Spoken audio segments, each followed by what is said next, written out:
cheering, but our focus right now is the runners. We are here to witness the race of the century. The runners take their mark, they get steady, and on they go. What a takeoff! This race will test their endurance. It will be no easy feat. It will call for them to forget what lies behind and take the heat. Will they reach forward or will they turn back? Will the burdens of the race cause them to fall off the track? The runner's prize, the upward call. Will they press towards the goal with their all? Join the San Juan SDA AY Society for its Youth Weekend 2021. I Press from Friday the 10th to Sunday the 12th of December 2021. Be a part of the Runners Roll Call.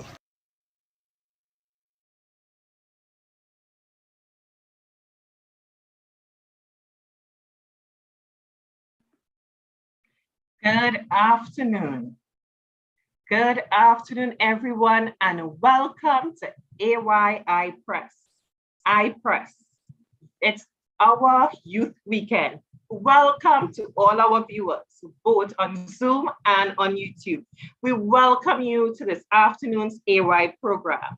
I know you are looking forward to today's presentation, and so am I. Before we begin, we will go into our opening prayer by Sister Alexander, after which we will have our praise and worship by Ruth. All right? First,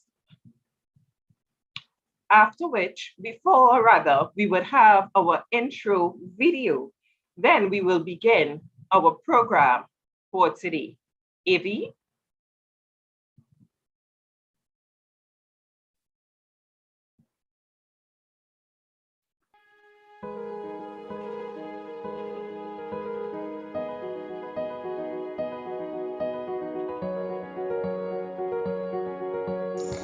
It's a call for less to achieve eternal success. You will endure plenty stress, but it's all part of making progress. Many things you have to address. The things behind you must suppress. Actions and motives you have to assess. Humbly surrendering all of the mess. Nevertheless, you have to reach with all you possess. Eyes set on the goal. No digress, really and truly. Backwards makes no sense. Onward and upward, overcoming transgress. On this sanctified, lifelong process. Ever having a spirit of thankfulness. Mindset with a devout faithfulness. You better hold strong until robed with that heavenly dress. Now is the time to boldly express, no matter what man profess. Jump high, jump low, boldly confess. I press. I press. I press. I press. I press. I press. I press. I press. I press. I press. I press. I press. I press. Me, I pressing for that upward prize, yes?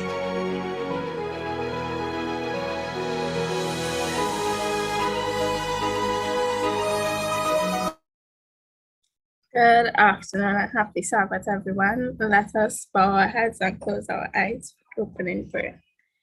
Dear Heavenly Father, we thank you for allowing us to see yet another beautiful day, Lord. As we begin our AY program, I pray that everything goes smoothly and according to plan. And I also pray that the message that is going to be told today, that everyone understands it and be able to spread it to those that they meet and those around them. In your name I pray, amen.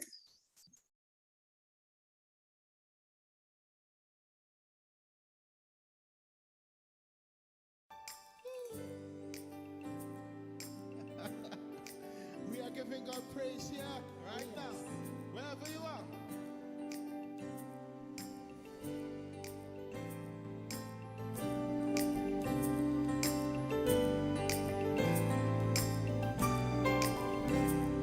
Let the glory of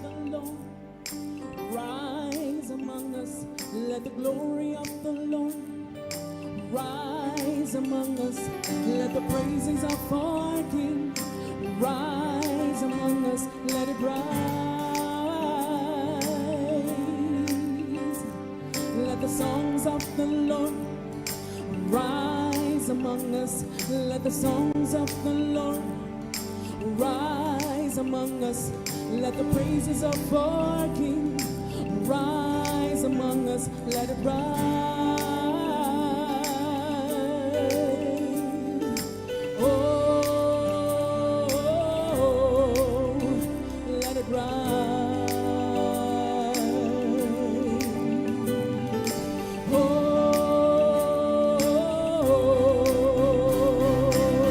hey, let it rise.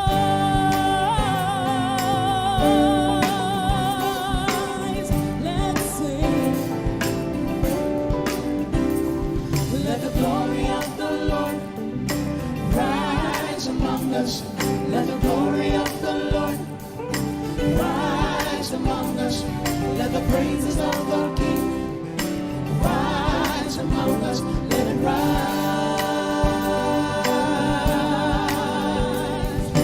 Oh, let it rise. Oh,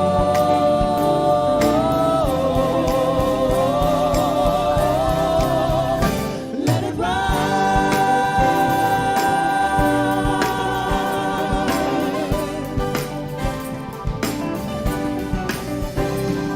Let the songs of the Lord rise among us.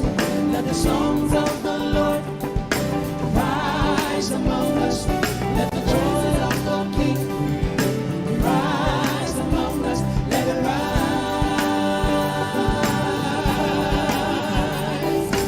Oh, let it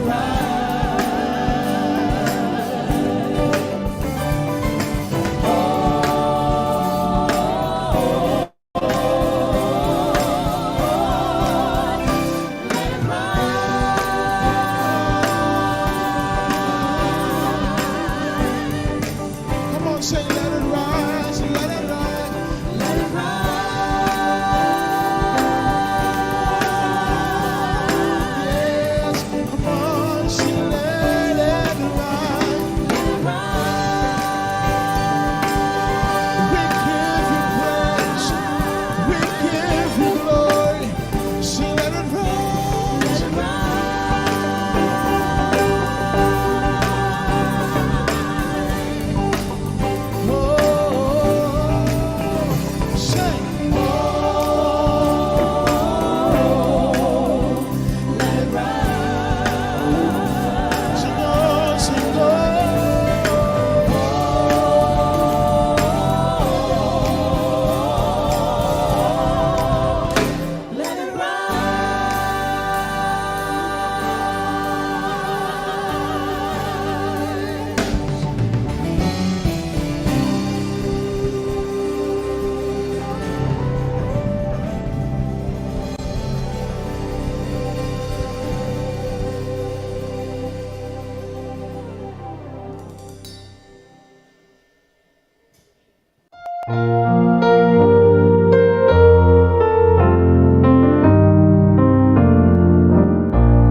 Encamped along the hills of light, ye Christian soldiers rise and press the battle ere the night shall veil the glowing skies. Against the foe in veils below, let all our strength be hurled. Faith is the victory we know that overcomes the world. Faith is the victory. Faith is the victory.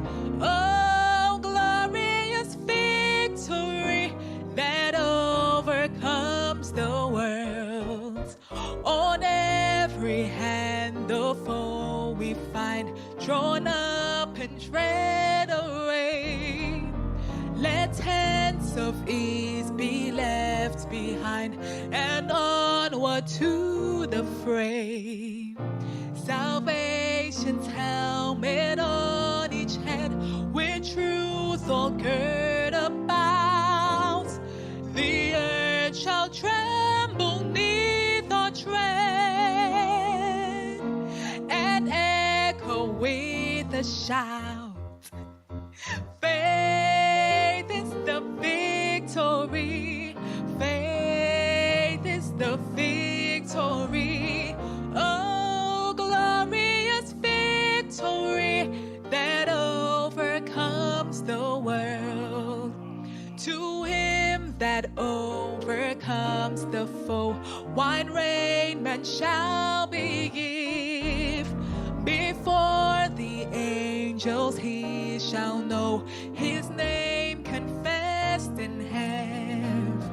Then onward from the hills of light, our hearts with love aflame will vanquish all the host of night in Jesus' conquering name. Faith is the victory. Faith is the victory.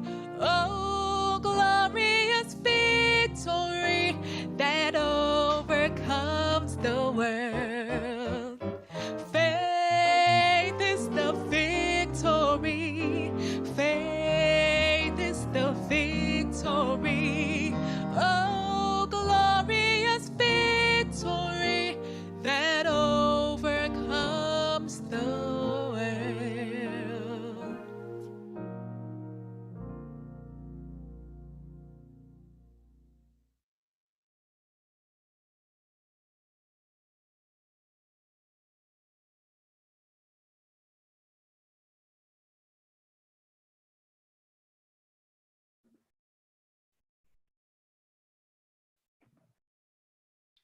Faith is the victory that overcomes the world. Thank you very much for that wonderful singing. We will now move into our welcome by Sister Shemiai Martin, followed by our scripture reading by Sister Ashley Scott. Then we have a wonderful presentation by Sister Karen Woke. Good afternoon, each and everyone. I am pleased to welcome you to our program this evening. It's really focusing on the youth. So as we go forward, let us be guided by the Holy Spirit and see and take full advantage of this program. As we sit back, relax, and learn more of this topic, Tic Tac Toe, watch me glue. Once again, I say welcome.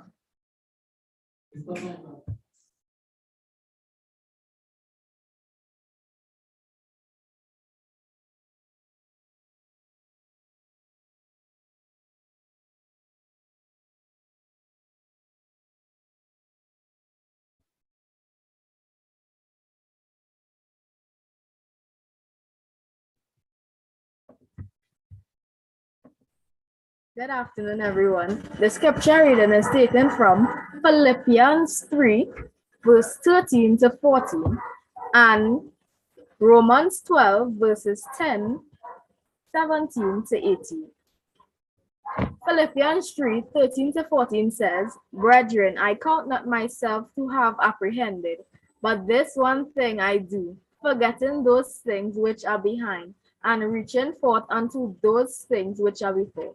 I press towards the mark for the prize of the high calling of Jesus Christ, of God in Jesus Christ. And Romans 12, 10, 17, and 18 says, Be kindly affectioned one to another with brotherly love, in honor preferring one another. Be of the same mind one toward another. Recompense to no man evil or for evil. Provide things honest in the sight of all men. If it be possible, as much as lieth in you, live peaceably with all men.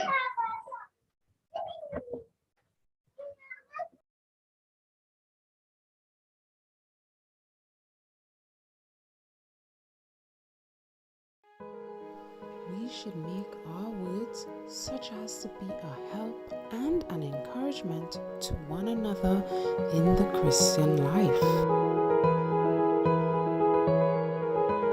Our confession of His faithfulness is heaven's chosen agency for revealing Christ to the world.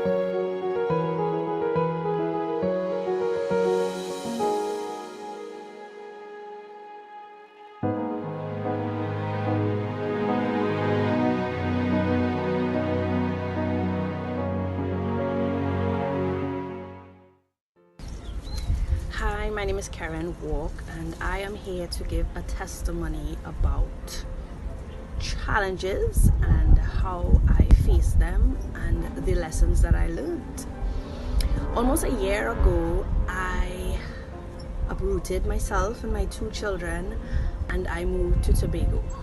I would have prayed and fasted for 3 months prior to move, and the word that I got from God was to break camp and to go, and that He would bless me. I wasn't just moving to live lavishly, but I had no savings, I had no family there, and all I had was a dream of doing something great for God and hearing His voice saying go. When we left, all we had was our clothes and the necessities, and within the prayer and fasting, I would have put the word out there that I was looking for accommodation and a job and whatever else.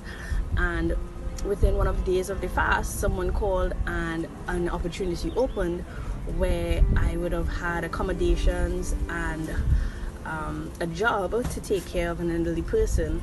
And you know, everything started to work out. So we left on December the 21st and we moved to Tobago, and like 1 week after getting there, things changed. I remember getting a message from the person that we were being housed at, and the message read that I needed to find other accommodations because the arrangement changed and I would no longer be needed to take care of the person. And I was just going ballistic. And I remember standing on the back veranda and I'm looking into the bushes, and there was a patch of pumpkin with some butterflies flying around the flowers. And the Holy Spirit just spoke to me at that point, and He said, if I can take care of them, I can definitely take care of you. I didn't bring you this far to leave you. At that point there, we literally were homeless. I was unemployed. I was now facing having to move out of the space that we uprooted ourselves from Trinidad, moving to Tobago. And I could have crumbled like a ton of bricks, but I had my children looking at me. They were looking at my faith. They were looking at my prayer life. They were listening to the things that I was saying. And here in the midst of chaos, you know, God was calling out for me to be strong, to stand still and to see His salvation, to remember the many promises that I would have taught my children, that were taught to me by my parents and many individuals that would have lined my journey to that point. And we started to pray.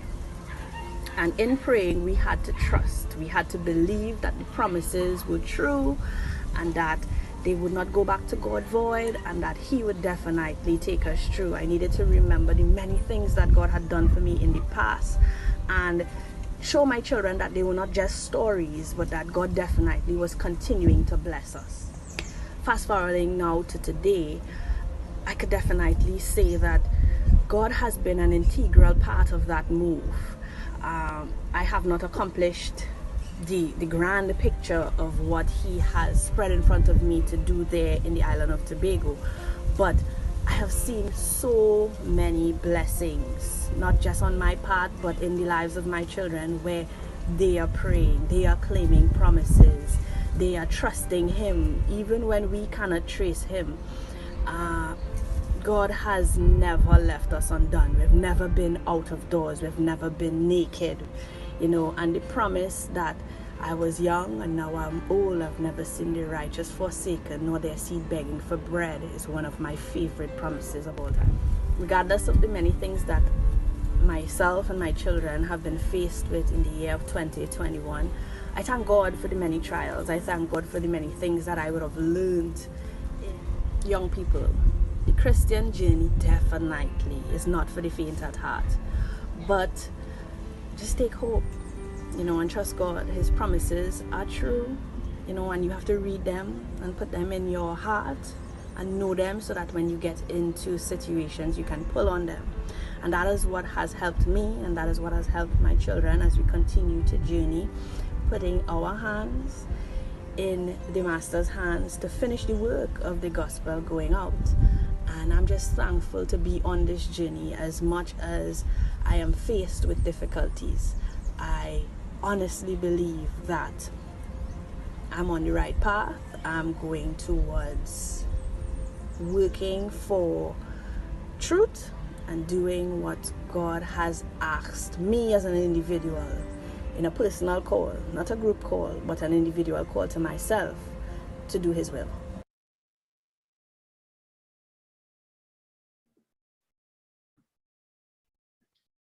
Wow, what a powerful testimony. I was totally glued into that testimony. That was a wonderful testimony. So many times we go through so many things and we ask God, why me?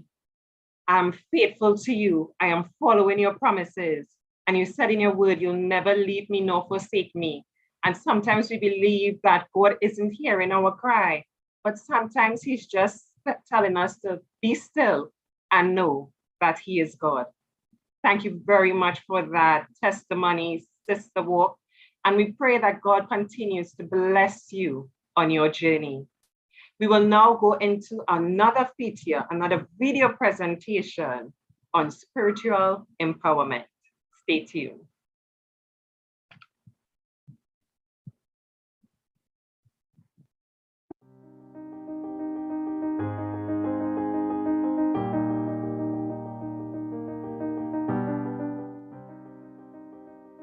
Depressed, oppressed, distressed? The pressures of life sometimes weigh heavy on us. We often lament the burdens we face and the trials that try to knock us off our feet. Sometimes our faith is tested and we wonder, Lord, where are you? Why do you allow these things to happen to me? You know what? I press, though sometimes depressed, distressed, suppressed, and oppressed. The Christian journey is riddled with hindrances and hardships that can detract us from being faithful to God. It is in times of hardships that our focus should be firmly placed on the all-powerful arms of Almighty God. The Bible reminds us in Psalm 46:1 that God is our refuge and strength, a very present help in trouble. We should not allow the sufferings of this present time to distract us from keeping our gaze on Christ. How can we thrive in our spiritual lives when the odds seem stacked against us? Abide. John 15:4-5 admonishes us to abide in Christ. The branch cannot bear fruit of itself except it abide in the vine. No more can ye except ye abide in me. For without Christ we can do nothing. In order to grow in our spiritual lives, we have to be dependent upon Christ. Apart from Him, we have no life and may end up in some serious strife. Of ourselves, we can do nothing, so we must abide in Christ to continue flourishing. Sometimes the road ahead may seem dark and dismal. We do not have to be stuck just stressing, but we will continue abiding and pressing toward God's eternal blessing.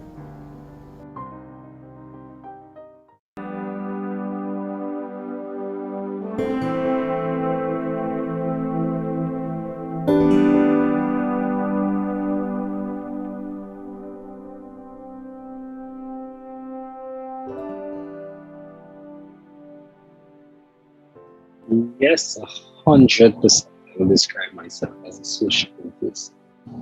Love interacting with people. I love putting myself out there and forming new connections. No, friendly but not sociable. Because the difference between the both is that a friendly person is somebody you could relate with in character, the warm, you could identify with them, the easy to talk to. But a sociable person is somebody who is inviting and who outgoing, who go out of there to talk to people, start conversations. I would not do that.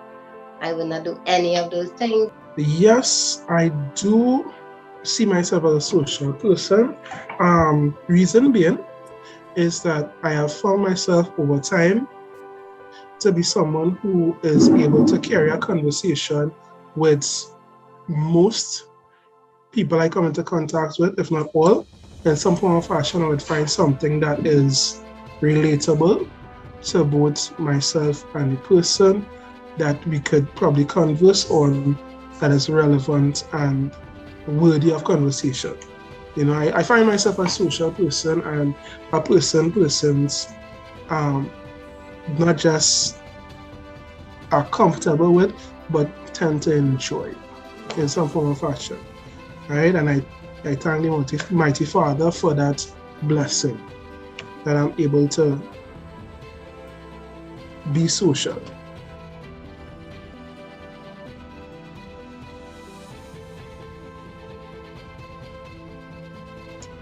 So, friendships for me, well, friends are the family, you choose this.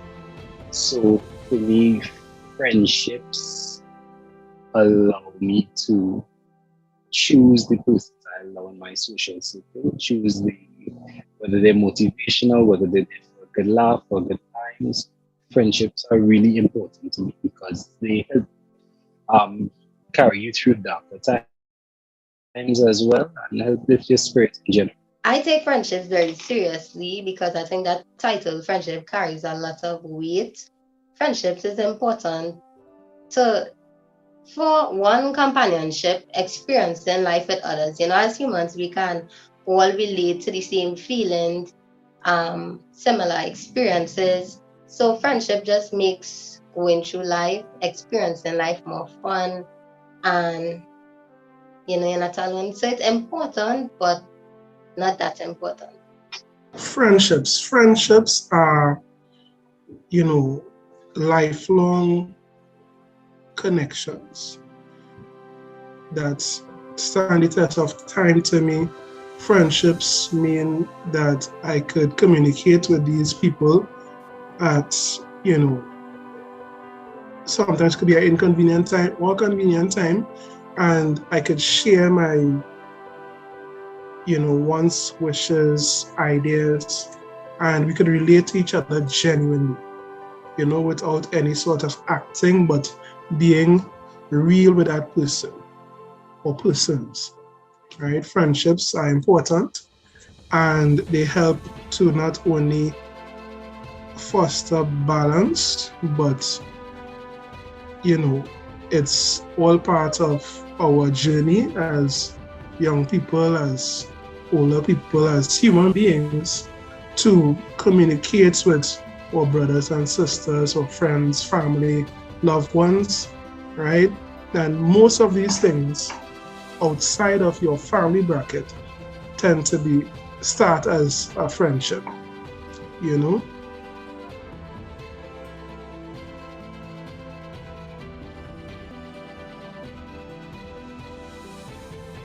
Relatives. And relatives for me form my primary interactive group. So these are the persons who you spend most of your time with throughout your life in general. This for me at least. So from birth to now, I've been surrounded by the same three persons: my mother, my father, and my sister. So that's what family is to me. The closest person, they know the most about me. They've seen me in all of my phases, and all of my states, all my buttons, my likes and dislikes. So that's what my family is. the people that I live with under the same roof. My mommy, my sisters. I know it good sometimes, bad sometimes. Right. So when I hear the term family, first thing comes to mind is blood relations.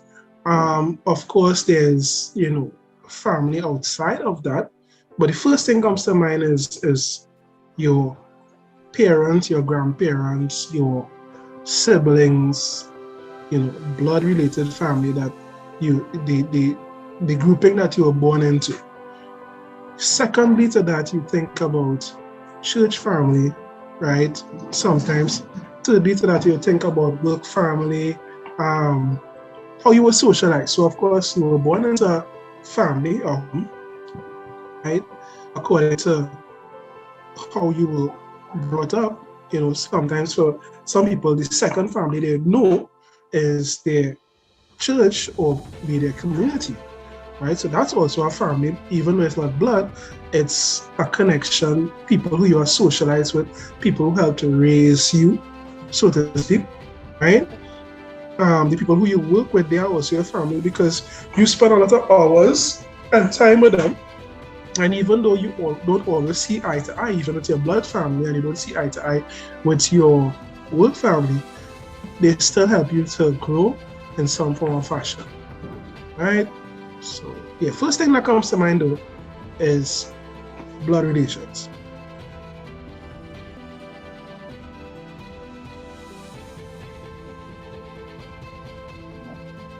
Connection. A mutual bond between two people or that two people share. Because a relationship can't be one-sided, and that's just you liking somebody and I don't know, just being around them, but not knowing them or sharing certain things with them. So a mutual bond between two people. Relationships. The first thing that comes to mind when I hear relationships, most times is that of, a connection with a significant other, right? Or a relationship that leads towards permanency, right? I mean, there are other type of relationships, just like we have work family, there's work relationships, there is business relationships, there are a whole lot of relationships, but the first thought that comes to mind naturally is that of, a significant other, a boyfriend, a girlfriend, a fiance, a wife, those, a husband. That's the first thing that comes to mind when you think about the term relationships. Yeah.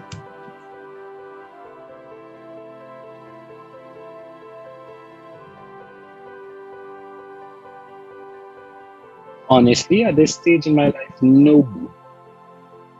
I think it is important, but right now where I am is it's not necessarily at the top of the list for me in terms of relationships.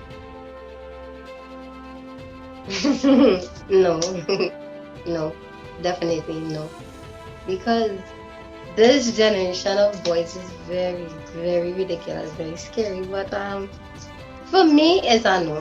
For me, I honestly never been a girl to really chase guys. I always was crush crazy. Always like somebody, always something, always some story. But it's not important to me. I still feel like I have a lot to accomplish, still learning a lot about myself, still healing from certain experiences. I just want to learn and be open and learn what I like about different people before I could become exclusive or settle down with somebody. So, Right. When we think about intimate relationships, I think about someone who is set aside in your life, someone that after God comes to mind, right? Someone who you see a future with, right? And that future is supposed to be marriage. Someone who you can see yourself growing spiritually, physically, emotionally, socially, right? when you think about intimate relationships, it's someone that is set aside, someone that is outside of the bracket of friend or relationship, someone who you want to grow and have a future with in all aspects that I would have stated earlier, spiritually, physically, emotionally, socially, and in the right order, of course, after God and God being a part of that.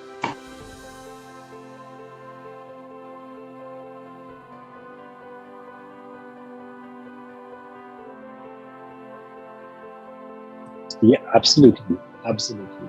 I think if you do develop healthy social relationships, it makes life a lot easier.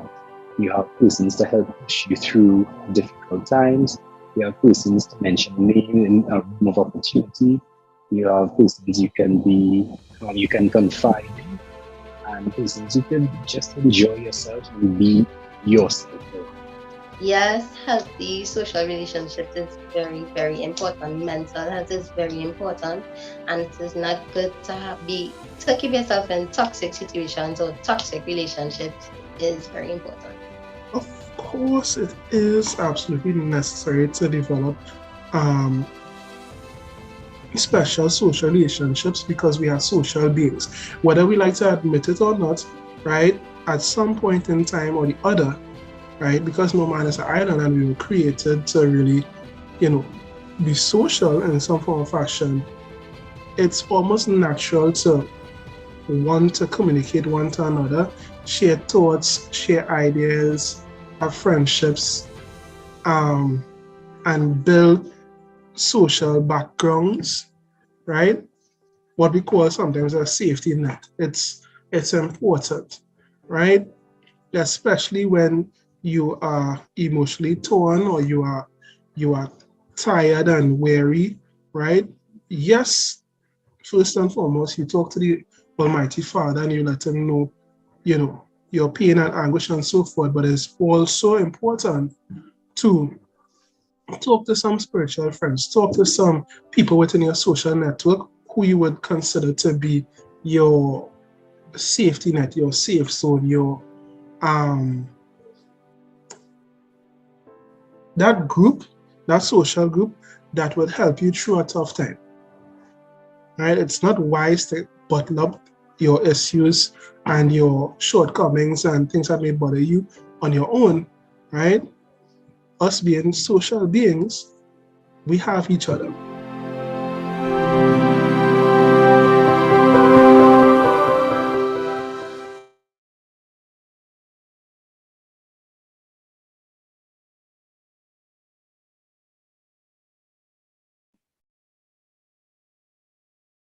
Wow. I must say that was a lot. That was a lot to take in. And I love the honesty. I saw the rolled eyes with honey. I saw Brother Joseph full sweating and wiping his brow. I know that must have been tough, but we thank you for being honest and open with us because that's what AY is about. Sharing our experiences, what we have gone through or what we're going through, because our experiences will help persons along the way. So I just want to thank Janazi. I want to thank Janazi. I want to thank Honey. I also want to thank Brother Joseph for those truth bombs this afternoon. Thank you so much. We move right along to our next session, which will be, we move right into our introduction of speaker.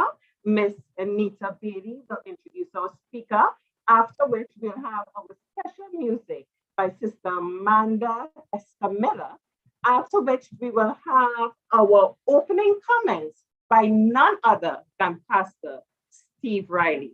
Stay tuned.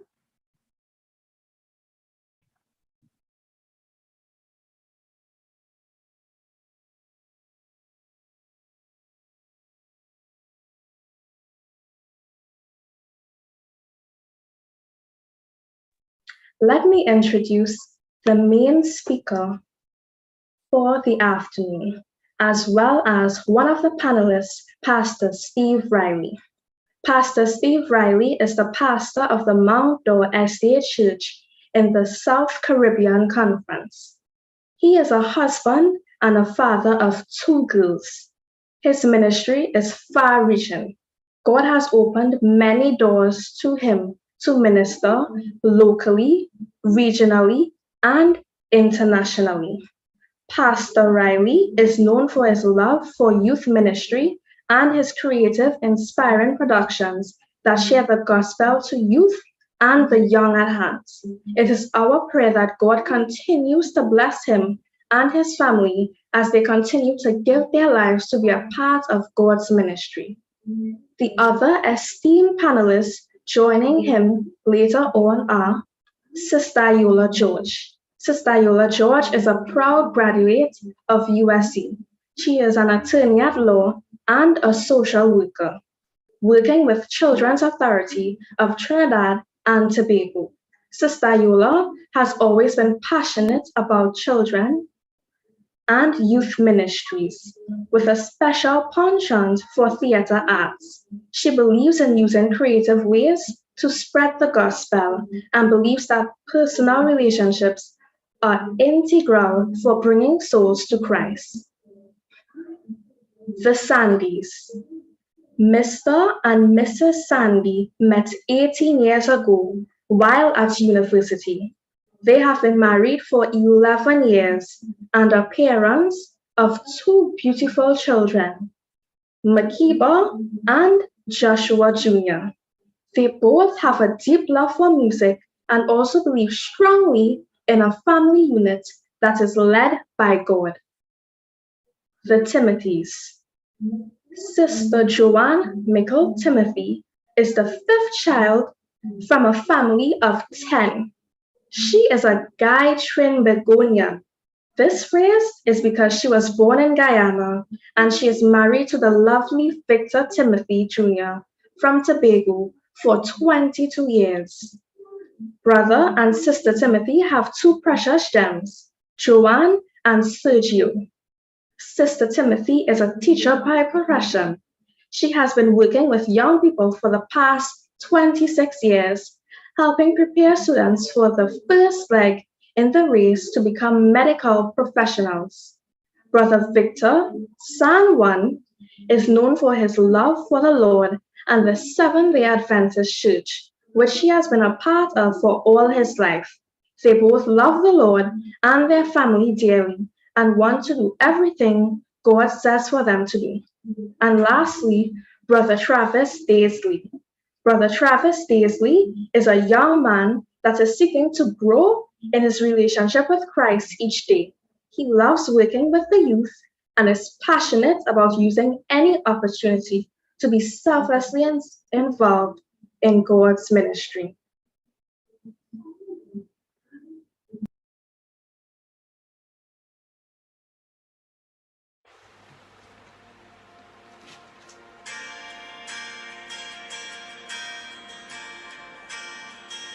Lord, I come, I confess, bowing knee, I find rest, and without you, I fall apart. You're the one that guides my heart. Lord, I need you. Oh, I need you. Every hour I need you. My one defense, my righteousness. Oh God, how I need you.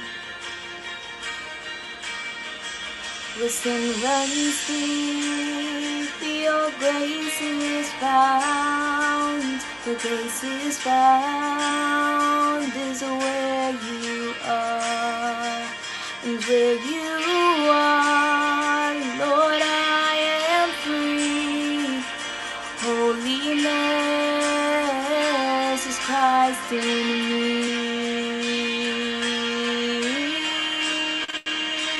Lord, I need you. Oh, I need you. Every hour I need you. My one defense, my righteousness. Oh God, how I need you. So teach my song to rise to you when temptation comes my way. And when I cannot stand, I'll fall on you. Jesus, you're my hope and stay. Lord, I need you. Oh, I need you. Every hour I need you. My one defense, my righteousness. Oh God, how I need you. You're my one defense, my righteousness. Oh God, how I need you. You're my one defense, my righteousness. Oh God, how I need you.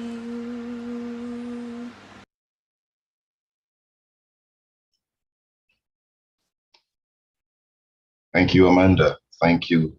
Thank you so much for such a beautiful voice. Thank God that He has gifted you with such an awesome voice to bless our hearts, and a well-chosen song as well. Thank you, Nita, for your introduction.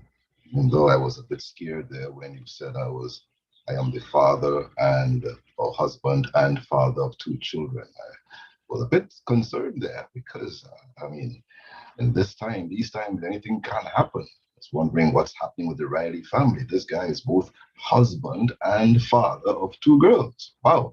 But I know what you meant, and I'm sure you would understand. And for the sake of the others, yeah, I'm sure we would clear that up. Husband of one woman, but father of two girls. Yeah. But I'm sure that's what you meant anyway. But I'm glad to be a part of this experience. And thank you to the SDA young people for considering the likes of me to be part of this experience. I do not present myself as a leading exponent in the discussion at all. You have introduced me as the main presenter, and I'm sure I could learn a lot from others because I too am pressing to understand relationships. My sojourns across the seas, I've recognized that there are a variety of relationships which are, affiliated or they come together for different reasons. And so I do not want to ever stand here as thus saith the Lord. I'm learning even as I study the Word of God that even in the Word of God, there is so much we can learn about relationships and how we are impacted by relationships. You're specifically talking about social relations. And that's a very interesting term to be used in a time like today, when the environment seems to go against social relations. I can't pretend that we are I can't pretend or I can't speak to you about a subject like this without making reference to this environment in which we exist, because this environment certainly challenges all forms of social relations, even within the home structure, even within the family structure, because some of you cannot even have the quality of relations you would have, particularly around this time of the year, all because of the pandemic in which we exist, so that is upon us. And it's more critical that we look at the pandemic and how it has impacted our relationships, particularly for those who have not yet been attached. I listened to the video feature and I've recognized that at least 2 or 3 persons are saying they're not making social intimacy a priority. Well, maybe you don't have a chance to. You don't have a choice in this matter right now because it's a challenge. I must confess, it is a challenge to talk about social relationships. And I want to get right into it because I don't want this segment to be overly long. I want to talk, just to give you a synopsis as to what we are into, and not something that you are not aware of, but I want to emphasize so that parents who are on board, guardians who are on board will understand that their children or their relatives are up against the wall. I mean, I was blessed to have lived in an environment free from all the restrictions that are upon us, which are brought upon us not by our family, not by our parents, not by our guardians, but just by the pandemic. Whether we like to think about it or not, yes, it will affect. Let me give you a quick example. I'm being as real as I can be. We live in an environment where there is much discussion about the vaccine, right? And when you are talking about getting involved in a relationship, if you are a strong anti-vaxxer, would you date somebody who is pro-vaxxer? And would you make that upfront? Because you really cannot date successfully, continuously online. Virtual dating will not lead to consummation. You must be able to meet at some point. Would you be free to meet with somebody who is an anti-vaxxer if you are a pro-vaxxer or vice versa? It's a situation that you have to contemplate now. Back maybe in the late 90s, mid 90s to late 90s, the big question was, are you HIV positive or negative or that kind of thing? And I'm talking to you, it's something that people don't talk about, but it was said. If I know that you are HIV positive, I would not get hooked up with you. Somebody who is HIV positive may not want to declare the same because they are afraid of being left out. But now we have moved from HIV to vaccination, and it's all part of our vocabulary today. So you cannot pretend that it's all right, well, we'll get over it, because some people are strong in favor of or against it. And that will certainly impact your ability to socialize effectively. And I'm not just even talking about boyfriend and girlfriend, I'm talking about husband and wife. There are homes already where husband is anti and wife is pro, but they have to sleep together. What do you do? How do you make out with each other? How do you make your relationship work when this is already something that is causing tension in the home? You cannot pretend it doesn't exist or it will not impact your relationship. It has already begun to so do. And it's something that must be borne in mind even as you seek to make relationships or to seek to establish relationships or continue with relationships. I'm taking as my cue Amos chapter 3 and verse 3. It's a very popular text. I'm sure some of it may not be understood as deeply as it should. It's, can two walk together except they be agreed? And you don't have to go into too much exegesis or trying to interpret the text more to understand that this text must be true. Two cannot walk together except they be agreed. The big question, which is not answered in the text, is what are they agreeing to do? And the text, well, when it's properly understood, it means can the two of you walk in the same direction if you have not both chosen to walk in the same direction? So if you want to go to Port of Spain, one wants to go to Port of Spain and the other wants to go to San Fernando, the two are not agreed, so they can't walk together. And put that in the context of social relations. Two of you must walk together. There must be some level of compatibility. You must be on the same page. You must be going somewhere. This doesn't mean that two of you have to be the same person or similar in every respect. But when it comes to what makes a relationship work and what makes it viable, the two of you have to be agreed. But there can be something such as communal fulfillment without moral soundness. What do I mean? Well, two of you can be agreed to walking together, but going the wrong direction or doing the wrong thing. Both of you are agreeing, but you're doing the wrong thing. But at the same time, the text is still true. is still making the text real. The two of you have agreed that this is what you want to do together. And as such, you are walking in the same direction. However, the challenge comes when one person doesn't agree to walk in the same direction, which poses the challenge that I'm referring to, which poses the challenge for relationships. How can we keep relationships together? Your question to me is about how do we have healthy relationships among ourselves in this environment, in this context?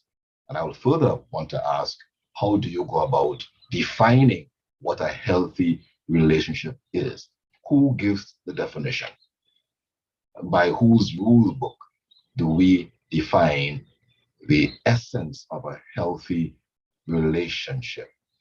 Those questions would need to be not only asked, but answered if you are both going to get into any meaningful social interaction.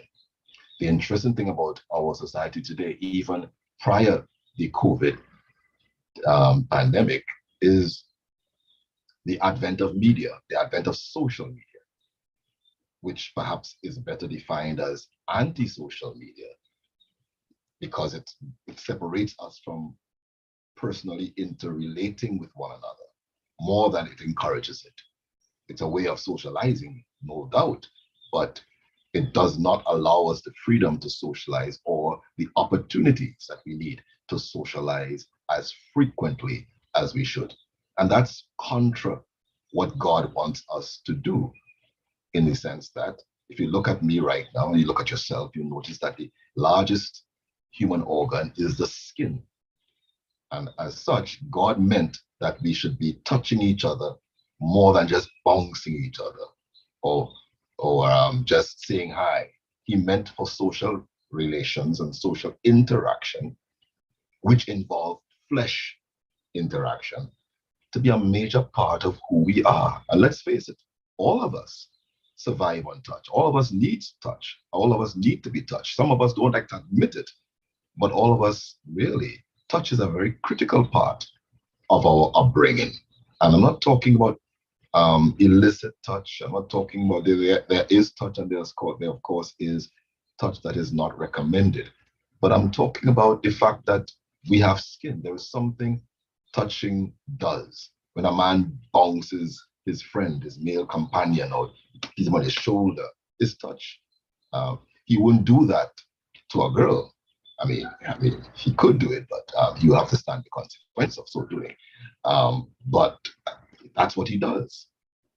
For male interaction, females interact on a different level, but all the same, both genders enjoy touching. Social media.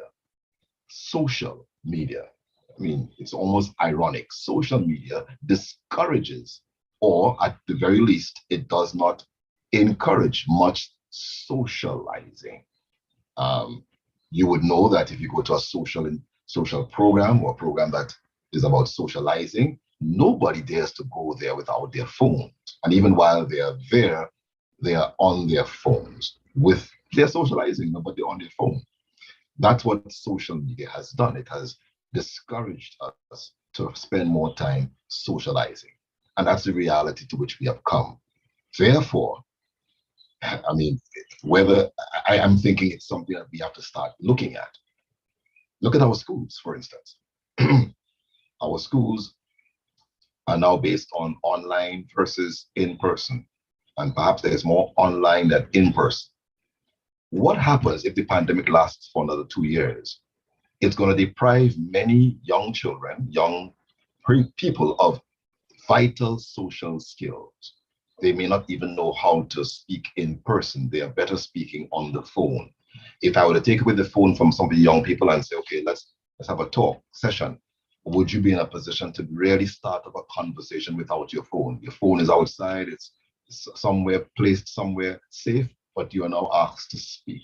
Can you hold a conversation? Can you start a conversation? And we have to look at that in the context of our schools now. So we have online service, we have online school, and they're affecting the gender, or it's not the gender, it's the generation. that is now talking about socializing and how we can facilitate healthy social relations. Can we do it without the use of the devices that we have?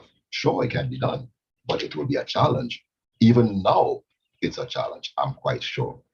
And so what do we do? Because I'm presenting some of the challenges, I've presented some of the pitfalls and setbacks. How do we go about establishing healthy relationships in this environment? And even if we were to end, or the pandemic were to end next year, 2022, the damage has already been done and some people's psyche has already been affected. So let's suppose for one moment, we are no longer asked to wear masks as of the first week in January 2022. When you go to church without your mask, I am sure it will seem very strange. And if somebody comes to hug you, you will be a bit cautious, because the lifestyle has been so ingrained in us that we wouldn't know what to do. Is it right? Should we do this? And many times I forgot my mask in my vehicle walking, and I'm feeling so strange, so naked. I said, well, what's going on? And then I realized my mask. And I'm sure it has happened to some of you. That's where we are right now. So I'm saying it has trained or retrained our brain to speak in a particular way, to relate in a particular way, to the extent that even when we are out of this prison, we will still feel shackled by it. So can we still have social relations? I dare not think that we can have it without setbacks or without challenges, but I'm sure it can be done. It can be done in this context. There are some things, there are some variables which will never change. And I'm going to start winding up with this. In terms of how does a woman relate to a man will still be a man, whether in a pandemic or not. A woman will still be a woman, hopefully, whether in the pandemic or not. So even within the pandemic, in the midst of social media coverage and the dominance of social media, can we still have healthy relationships in these times? I'm going to attempt to share my screen. I hope I can do it. I'm taking the liberty, if you would allow me to so do. All right. Let's give you some quick things about gender differences so that you will appreciate. And I'm happy one of the persons in the feature was able to say, well, she is still looking at guys and understanding guys, and that's fair. And I think it's a discussion that needs to be had, and I'm hoping that the young people of San Juan and others churches can get involved in the discussion that relates to who is a male and who is a female, and because that will help in the discussion. Let's give some quick examples. Men are more prone to adopt what is called report talk. What do I mean by report talk? If you ask a man how things are going, he gives you a report. A woman, however, wants a rapport. She doesn't want a report. She wants to talk. That's how she was wired. So don't give her a report. Yes, fine, good, all right. That's how we men talk. A woman, she will transform a word into a paragraph. Men show affection by doing things. Women show affection through talking. So a man will do something and say, all that I'm doing for you, all that I've done for you is still vexed, still angry. But she wants intimacy. And intimacy for her is through talking. Men incorporate fewer tones in their voice when speaking. Women typically utilize a wider range of pitch and tonal variation. Girl, and they call it inflections. They do a lot of inflections with their voices. And that's why you can tell it's a woman talking. You could always know when a man is talking to a woman, even though he's on the phone, because his tone changes as well. Men often will not ask for advice or help or directions. Women, however, are not afraid to do that. They tend to ask for help, advice, and directions. Why? Because a man is a man. He has to show himself to be a man by knowing that he knows what he's doing, even though he does not know what he's doing. Men keep concerns to themselves. Women are more prone more open to share problems. I'm not presenting this to make a distinction to discredit men or to applaud women or vice versa. I'm just showing you what you are getting into if you're talking about a relationship. And this is not just about BF and GF. This is about any relationship you may have, whether with your father or with your sibling. Keep that in mind. A man may not talk and he may wonder why he doesn't talk, because that's who he is. Some men do it. And this is not across the board. It's general. These are general statements. And women are not as men are not as facially expressive as women. Some of you women know that, while women tend to display more animated facial expressions. And let me just go to it quickly. This will kind of tie things together. Men talk about things, business, sports, food. Women talk about people, relationships. Just examine a woman's conversation and you know this to be true, right? Men focus on facts, reason, logic. Women focus on feelings, senses, and meaning. Men want to think, women want to feel. Men want to think, women want to feel. It's not that women do not think or men cannot feel, but what dominates, men want to think. I don't understand why you're upset. I don't understand why you're doing this. Doesn't make any sense to him. But she's speaking very often from her feelings. Men thrive on competing and achieving. Women thrive on harmony and relating. Men know by analyzing and figuring out. That's why when they give a man a problem or something to solve at home, he sits down, he looks at it, and he tries to figure it out. He gets his joy from being able to solve problems. Women know, however, by intuiting. She has an intuition. She thinks that this happens, therefore she knows it's happening. All right. Men are more assertive. Women are more cooperative. I can go into details with that, but I don't have the time. Men immediately want to get working on a project. Women tend to ask lots of questions before beginning a project. Right. So how do we go about having healthy relationships? In the first instance, we must set priorities. We must, and just 4 of these things I want to present to you very briefly. Set priorities.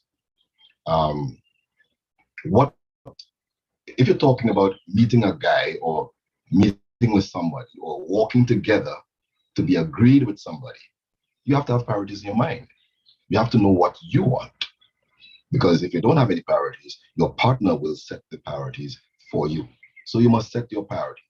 You must also set your parameters. These are things I would not tolerate, and be firm on it.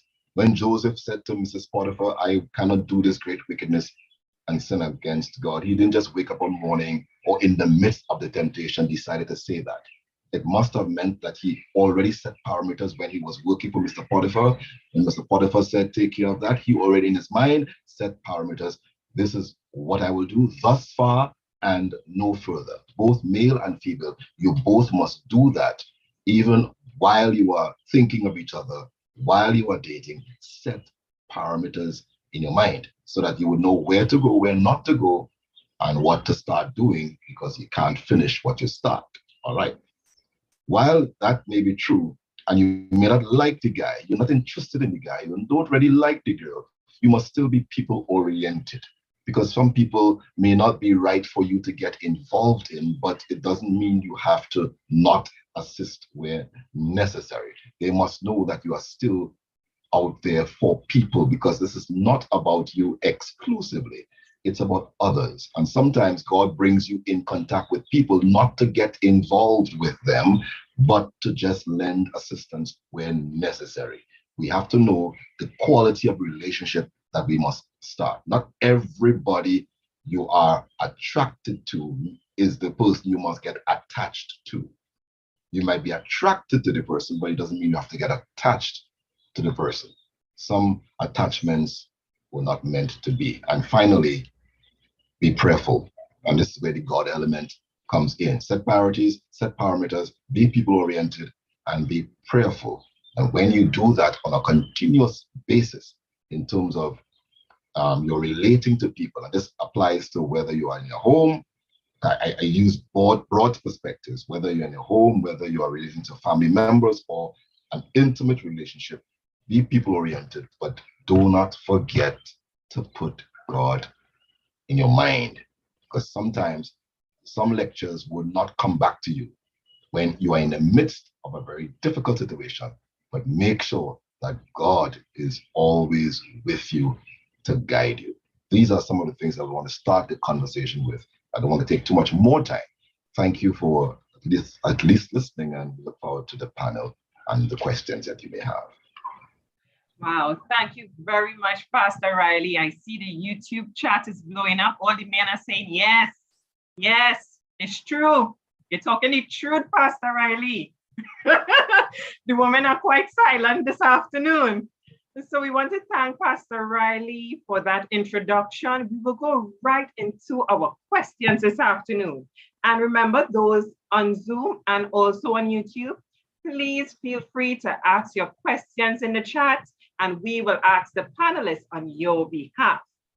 So our first question, we will look at the relationship with parents, right? So relationship with parents. And we know that we have some parents on the panel. So feel free to chime in, okay? And to give your response. So the first question is, why do parents try to force God on their children? So I'm the child today. Why? Why are they doing it? Why they don't give me a break? I want to go there and enjoy my life. You all get to enjoy their life growing up. So what is the problem? Let me live my life. So yes, I see Nayola smiling. Nayola, you wanted to live your life.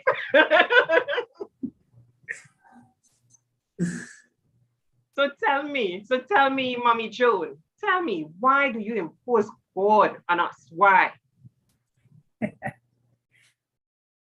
Well, good afternoon, everybody. Good afternoon. Being here is always a joy to share with young people. I'm excited, but I want to remind us that there are more questions than answers. I think it's not like forcing. You want them it's like Joseph and his father.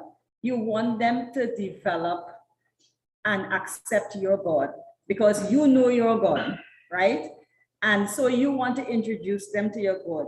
And maybe because we do things by trial and error, and we don't always know exactly how to do it.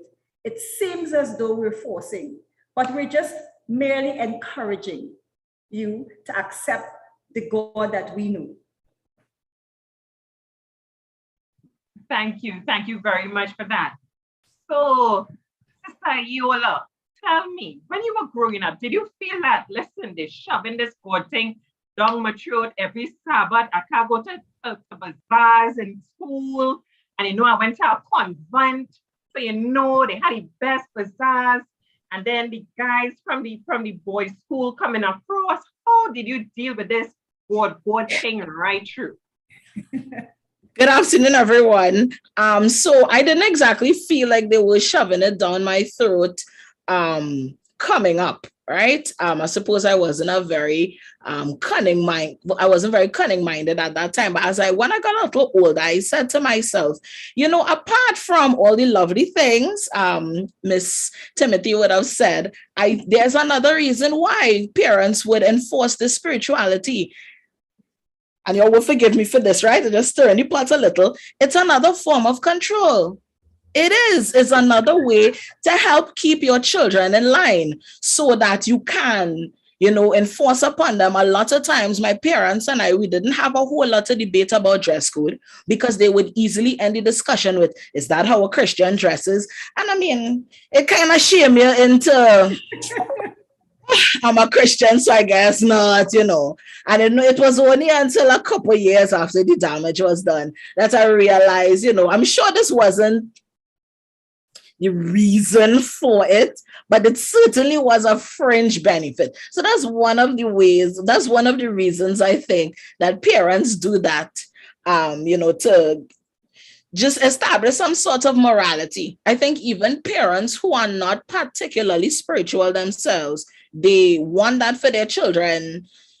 They want to make sure they don't have like a serial killer on their hands, make sure that there's some kind of morality within you, some sort of balance, I think. But I think when my parents were, I give you like a few options as well as answers. When my parents were concerned, I think they wanted us to have as good a support system as they had, and recognizing their own mortality, knowing that they will not be around forever, recognizing that life is so uncertain. They wanted, I think, so even older now, realizing they wanted us to be able to have somebody to depend on greater than ourselves, greater than them, greater than anything we know. So it was quite a range of reasons, I think. All right, thank you very much, Sister Yola. Now, I grew up in when my parents got baptized after we were born. But growing up, I would see my parents wearing the bell bottoms, and when you go to family events, you hear how they was in this fete and in this party, and there was the hot boy back then, and there was the hot girl, and he Afro quite out there, and you want to experience all of this thing, all this juiciness, right? And they're holding your back. So tell me, brother and sister Sandy, you have two little ones, two bright little ones, may I ask, who is very vocal. How do you think that, how are you dealing with this? How are you dealing with this?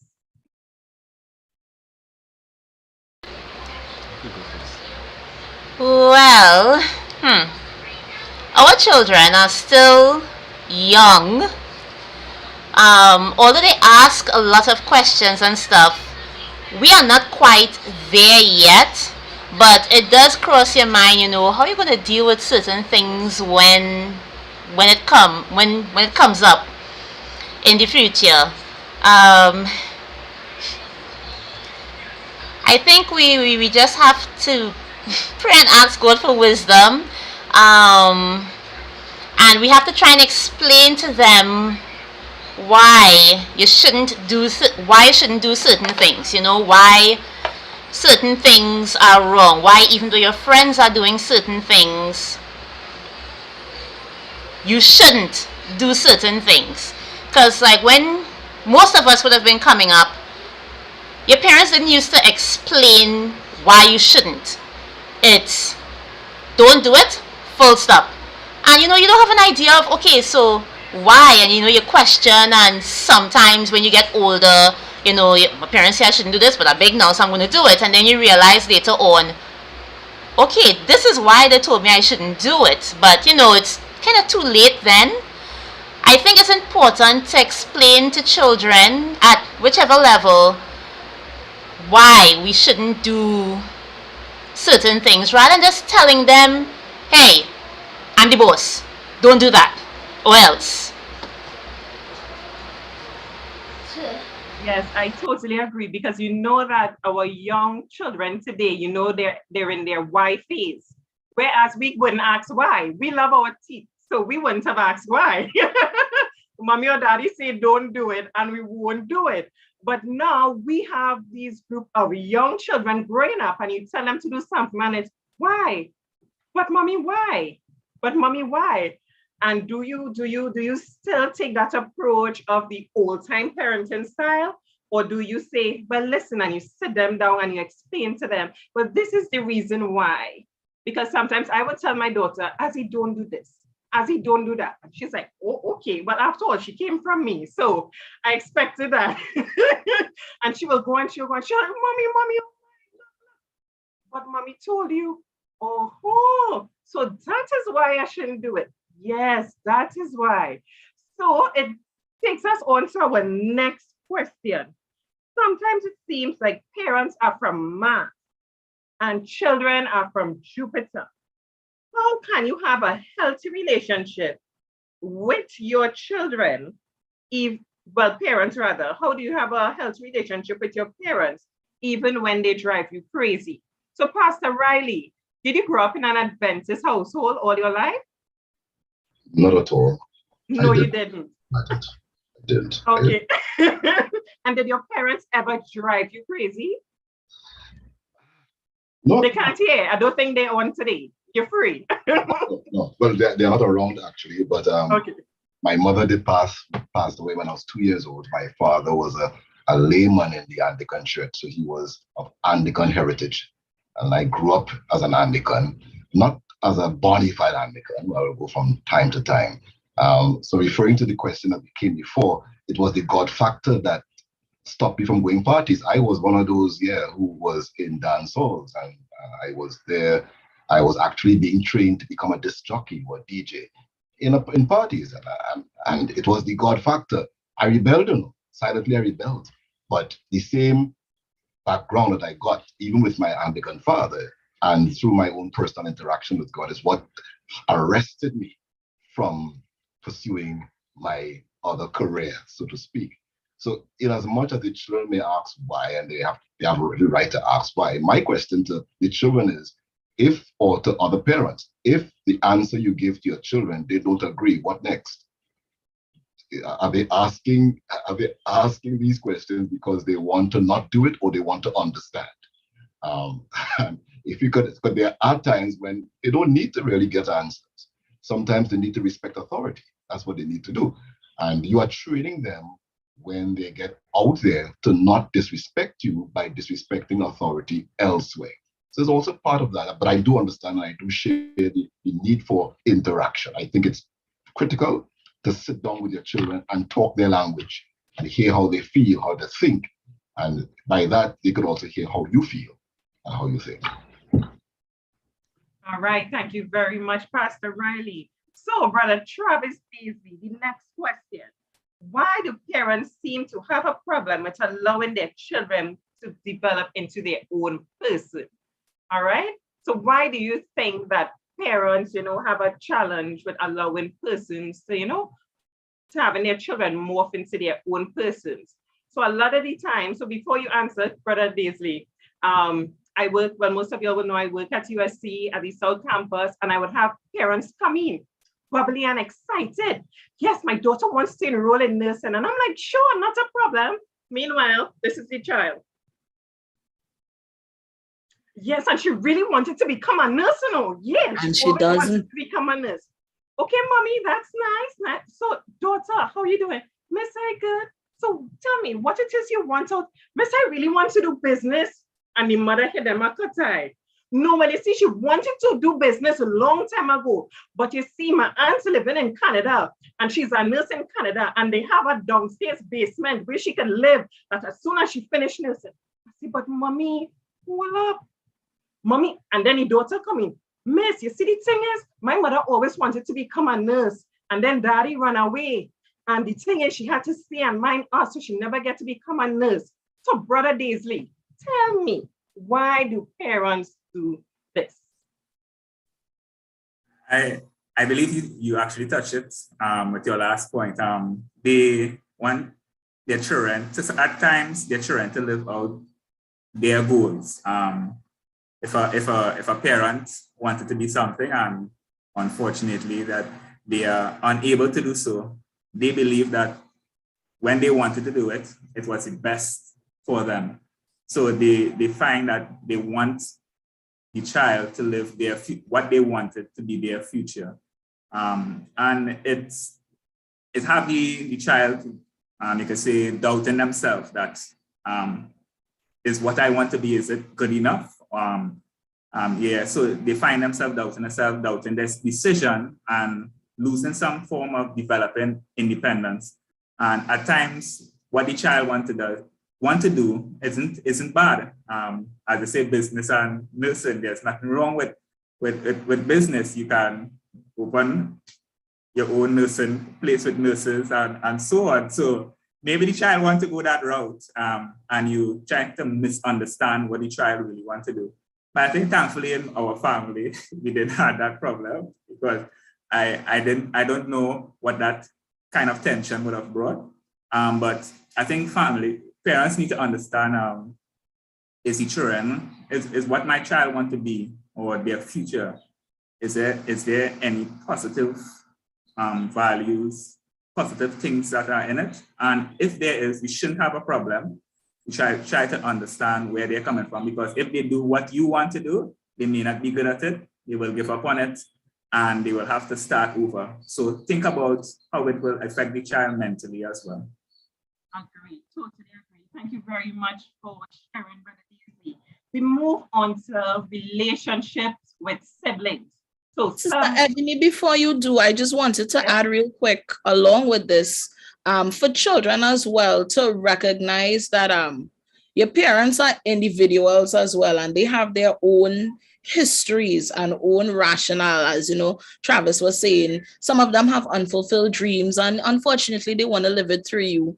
And that's as far as, I suppose, life choices. But even in terms of personality and so on, you know, sometimes we feel like if our parents trying to groom us down a certain road, take the time and talk to them, because they're humans too, and you might find that there was something about their own personality that they didn't like or they had a problem with that is seen in you, and they don't want you to have that problem eventually, or they would have seen it in someone else. So, you know, I think as children, we tend to think of us versus them, they're the enemy, that sort of thing. But your parents, they're people too.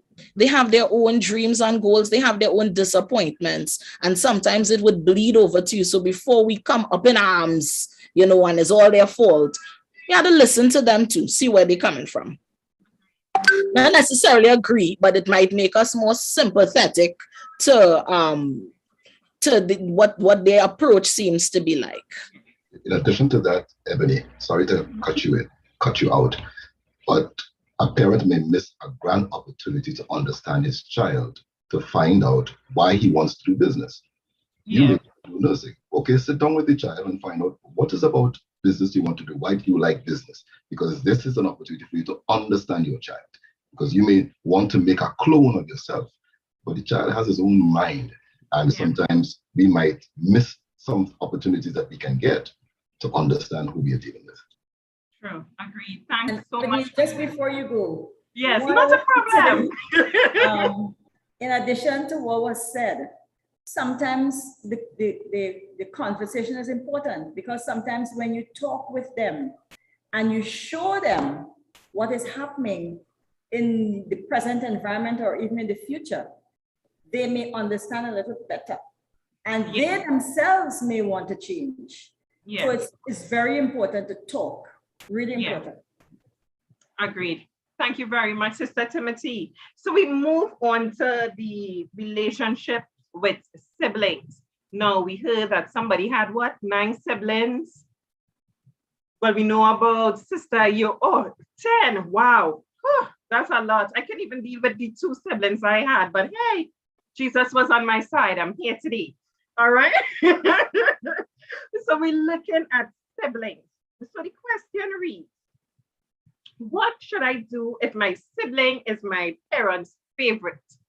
Now, let's just touch this for a bit, because I want to just put in, I think my mother's sleeping outside and she's not hearing me. And I think that he just came back from the Treasury Department and he's now having lunch. So I have 2 siblings, 2 brothers.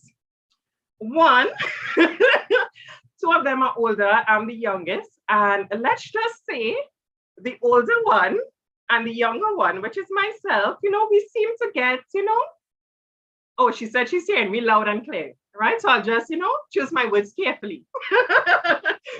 And let's just say we wouldn't listen as much as the middle child would. Now, the middle child was a bit fairer in complexion due to my father's complexion. So in growing up, we always used to say, it's because he red. It's because he red. That's why he don't get licked. But deep down, we know it wasn't because he was red. We just never used to listen. And every time when somebody asks, who is your parents' favorite? We will always say, it's the red one. It's Kevin one. He is the favorite one. So tell me, who do you think your parents have a favorite growing up, and how did that make you feel? I would like to go first, please. That was certainly a journey for me, right? And I'm a middle child, and I think a lot of middle children. Kevin, as a middle child, being one who would get punished the least, that's one of the few instances I've heard. Every other middle child I've heard of would complain. The oldest get preference, the youngest, and the middle child is the black sheep of the family. If I am to speak on it, first of all, I'll say, don't force your parents to admit it, most good parents don't ever want to admit they have a favorite. Most. But the reality is, as I've said, your parents are humans. They will have a favorite. They will. Parents do. I don't know about the parents who are on the panel here. If you're at that stage, you're all willing. I think some parents also don't even realize that they have a preference. Some do and just don't want to say. I don't think, and for those listening, particularly those who still live with their parents or even those who still have close interactions with them, your parents do, because they are humans, just as we have a best friend, just as we have probably a favorite cousin. It's human to have a preference, and spending your time trying to force them to come to terms with it or trying to get them to say who it is, it's not going to help the situation. If you have found yourself in a position of not being the favorite, perhaps, and it depends, of course, on the ramifications of it, right? If you just find, okay, you don't get as many favors, or if you find it is even more serious, perhaps ask yourself, why is it that the others are maybe considered the favorite and not me? Ebony seemed to have come to terms with it. She said, Kevin probably used to listen more. He was a more pliable to them. I've asked that question to a few friends of mine who are visiting as well, and they said yes. They had siblings who weren't the favorite, and the reason for that was those siblings were stubborn. I also was not a preferred child, and as I grew older, I saw why. I was a hard child to raise. I was not easy. No, a big debater. Everything is a challenge and negotiation. You tell me it's bedtime, that is not order for me. That's just an opening offer. Let's see what better can come. And for a busy parent who's working, maybe going to school, they have other children, they don't have time for that. They naturally would gravitate towards the more pliable child. It's bedtime. Okay, mommy, kiss, kiss. Rather than it's bedtime. Okay, look, I have this to finish, that to finish. What can we do? So the reality is, in as much as they love all of us equally, your parents will have a favorite. If you find you are not the favorite, perhaps ask yourself why. Sometimes it may be your parents don't realize it's out of their control. Perhaps you remind them of someone from their past. Perhaps you maybe even remind them of themselves and all the negative things about themselves that they wish that they could get rid of. Maybe it's something deeper, coloration. Sometimes the red-skinned child or the darkest child is the favored child because of the parents' own internalization. And in those instances where you find that it has nothing to do with you, I would suggest make your peace with it. Particularly for younger families, it almost always doesn't last forever. So coming up, like I said, I did not find myself to be favored. But now that we're older and we've all moved away and so on, I think I might be one of my parents' favorite now. Right? When it comes to having to discuss certain things and so on, it tends to change. Sometimes it really does. If you found that your parent probably was more drawn to the feisty child, but you were more quiet and nobody really liked you. When they get older and somebody had to take care of them, they're not going to the feisty child. No, they're coming to you, the quiet one. So it would not last forever. Sometimes we just have to make our peace with the favorites in the house, recognize that for the most part, they love you. They will likely provide for you. But I just have to say, as an employee of Children's Authority, if you find that preferential treatment is affecting you in such a way that, you're not getting what is due to you, you are not receiving money for school, you're not receiving the tools that you need in order to develop, please feel free to call Childline. I'll also drop my number there. You could contact us. If it is more than just, getting favors and so on, if you feel like the situation is far more dire, you feel maybe abused or what have you, reach out and someone will be there to assist your family with developing more healthy habits. Yes, thank you, Sister Yola. That was quite a mouthful. A true attorney. Because I just want to say, what you said makes a lot of sense, because it's just for time.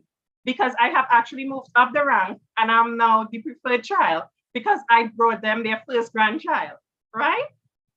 They have not brought anything to the family as yet. So I have moved up the ranks. they call they won their grandchild. I'm number one and I'm holding that trophy and I'm not letting it go. That's to us. So all right. Yes, Brother Timothy. Add a bit. Yes, good evening, everybody again. Just want to differentiate from both sides. You have the parent side and you have the children's side. In Ephesians chapter 6, and Paul was talking about family relation, fathers, mothers, children, and our responsibility. What he mentioned later on is we wrestle not against flesh and blood. Remember, these are really distraction to take our minds off what is truth. For example, there is nothing wrong in favorite. I heard someone mention with love, favoritism is not love. Huh?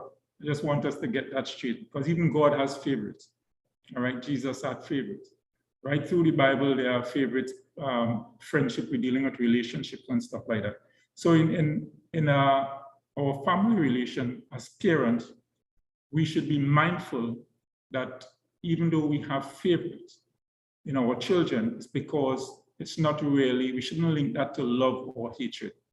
And then we should not make it, visible, because on the other side, on the children's path, the enemy is working for them to use that and internalize that and break down self-esteem. So this is what it's all about. So we have to be mindful how we treat with our children. And as was mentioned earlier, you develop favorite because a child is more obedient. That's very important. Once a child is obedient, we always as parents, we like the easier way. We don't like plenty challenges. We don't like to waste time to repeat and do things over and over.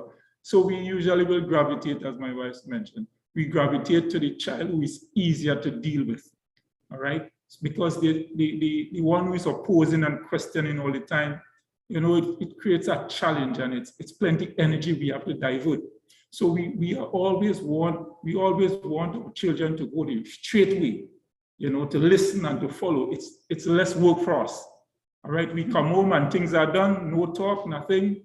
They follow the rules. That's what we like as parents. And then to go back to, I want to link that to what we were saying earlier in terms of, what we want our children to be. And as parents, we are humans. And as someone mentioned earlier also, and we always want our children, listen to this carefully, we want our children to be the best. We want our children to be talked about. That's natural. There's nothing to hide. In church, we want to, they graduate from there and they are nurse and doctor and lawyer, right? Nobody wants to stand up in church and say, oh, my son is a construction worker. No, that's not big. It's ingrained in us, so it's natural. So it's something that we have to be careful. And then we try to push so hard on our children to make them into someone recognizable. All right, so people talk about, and these are little aspects in our lives, in training and in family relation, that we have to be careful that the enemy doesn't use that so that we will forget God's mercies and what life is all about, what we are here for. Thank you. All right. Thank you very much, Brother Timothy. Thank you. We move on to our next question. I know a lot of people right now, their minds are going, they're probably writing down this information because they need it. All right. Before we move on to the next question, Sister Yola sent the contact information for the Children's Authority hotline. That number is 800-4231. That is 800-4231. We will also pin the information to the YouTube chat as well. So we move on to the next question, and it says, do siblings really have to be friends? Like, really? Do we have to be friends? Do we? So let me hear. Who's going first? I'm not throwing you all on any bus. This is a difficult one. I think you have to. I would. Pastor Riley, go. Go ahead, Pastor. Go ahead, Pastor. I would want first of all for you to qualify siblings here, because there are persons who didn't grow up with their brother or grow up with their sister, They are apart from each other, so they have different interests, different goals and stuff. But of course, if you're talking about within the family structure, they live in the same environment, same home, and you're asking, do they have to be friends? My question would be, Even the ones who do not live within the same household, right? Should they still be friends? Should they consider their siblings friends? Well, the question I would want to ask though is, what inhibits you or prevents you from being friends? What is it that is not exciting that friendly gesture? Is it because you have been estranged from them for some reason or the other? Is it that both of you have the same father but not the same mother, or the same mother not the same father, and as such you all don't share the same ideals and stuff like that? So it's not simply as saying they should not be friends. Maybe the circumstances did not allow them to become friends. However, if you are talking about somebody who grew up in the Burton family and they all share the same bedroom, and you're asking that question, then I know something happened. It's more likely that something happened that caused the two of you to be at enmity with each other, and one of you is not in a position or not willing to forgive or to accommodate the other party. That is something that needs to be dealt with in a separate manner. But I cannot make a general statement and say, well, okay, you don't have to be friends. Maybe when you explain to me your situation, I may advise, okay, it might be better if you stay this way until, or I may advise you as to how you can work on the situation between the two of you. But simply saying we shouldn't be, I wonder why. So Pastor Riley, to add to that, so we heard about a story about Jacob and Esau. So do you think Jacob and Esau was friends? Because they were underneath the same tent. I watched it on Superbook yesterday. They lived underneath the same tent. So tell me, do you think Jacob and Esau were friends?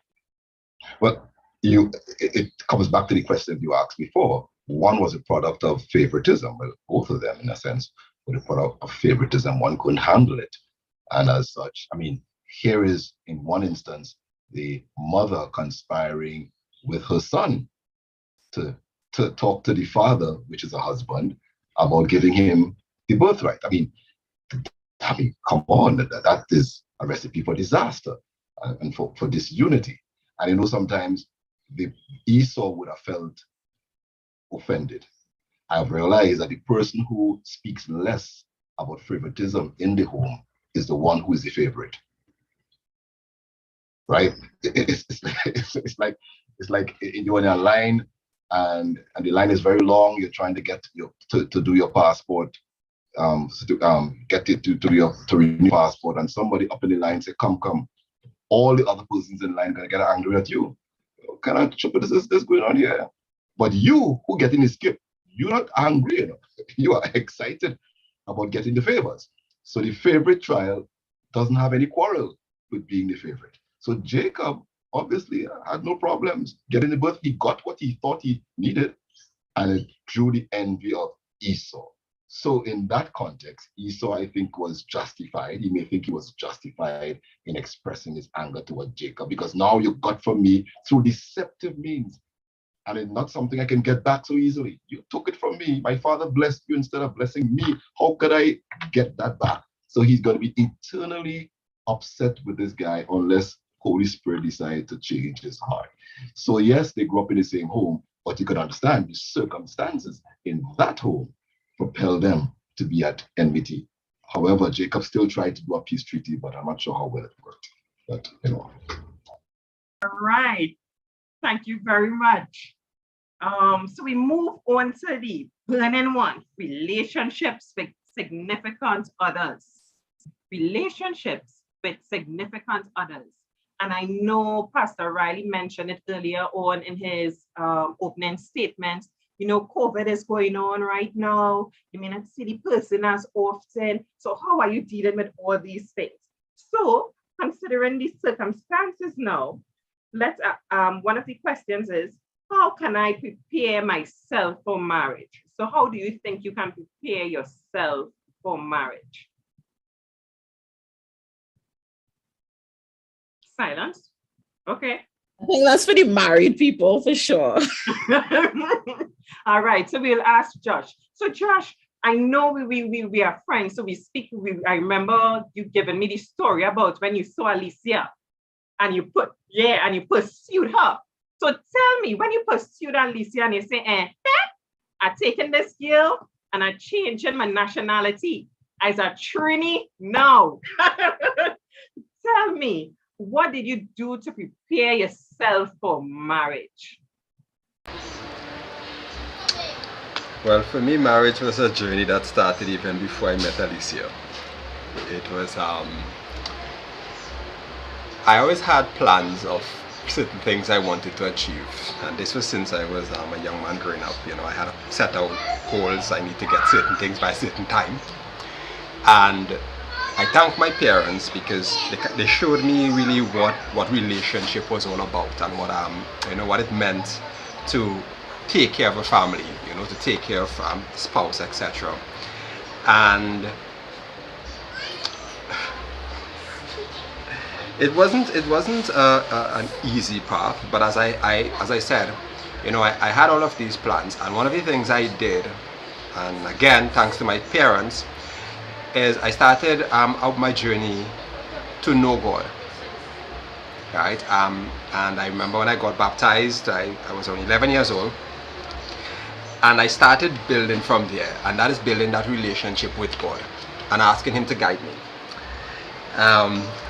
And I remember when I got, and I'll say it this way, really hoping this was only Zoom, but it is what it is. When I got uprooted from St. Vincent and brought here to study, etc. And I remember when I met Lisa, when I saw her for the first time, and I was like, wow, such a beautiful woman. But at that time, it was more along the line of, you see the person.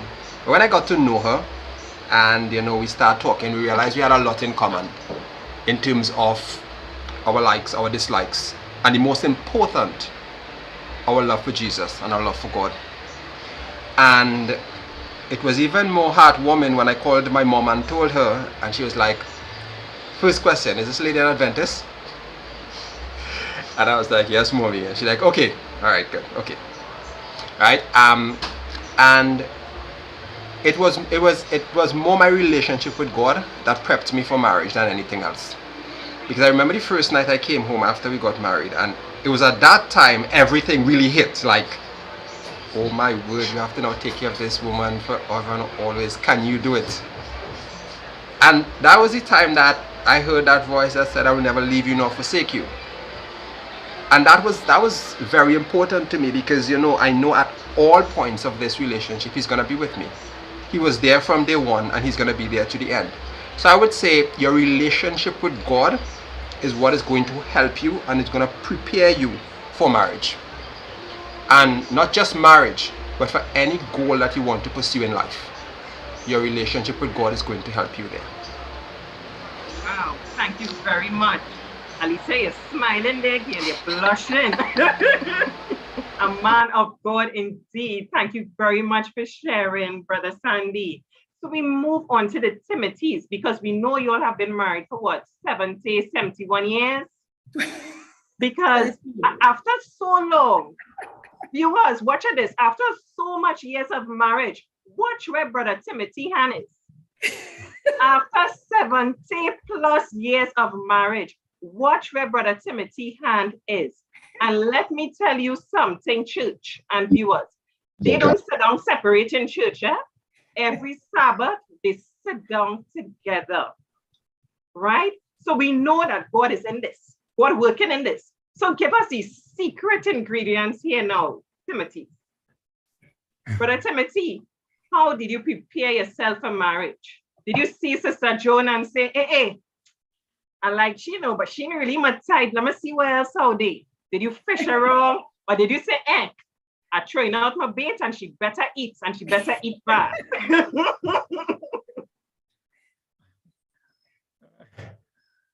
I don't think it was like that. After 21 years, 22 years, right? It's very difficult to pinpoint in terms of where or what was responsible for us staying together outside of Christ. Preparing for marriage, well, I've learned a lot from my parents. I grew up in a Seventh-day Adventist home, and I am now able to celebrate that. And every day I give thanks for my parents bringing me up in a Seventh-day Adventist home. So I've learned a lot from my parents. Sitting together in church, I've learned that from my parents. All right. Even though I grew up in a family of 9, all right, I was the 7th. So all of us from small sitting down in one bench, that's how we know. Mommy always reading Ellen White books, you know, how the children must be with you. So we have developed that. When I met Jay in Tobago. She came across to teach in Harmon, and I went to Harmon School as a student, and I went back. I taught there for a short while, and there we met. And we were friends, and I know that is one of the questions coming up. We became friends before, and that was important. And so it went past, you know, just that vision and likeness and attraction. We were already friends. And then, you know, so it was easy for us to transform the relationship. There was nothing to hide. You know, we have seen the other parts of each other. And so there was nothing new or nothing to hide. So it was easy. And then we were mature people. And I always said that, you know, I wanted to get married when I'm 30. So all that was, as Pastor Riley mentioned sometime before, with Joseph and even with Daniel, you have to purpose in your heart.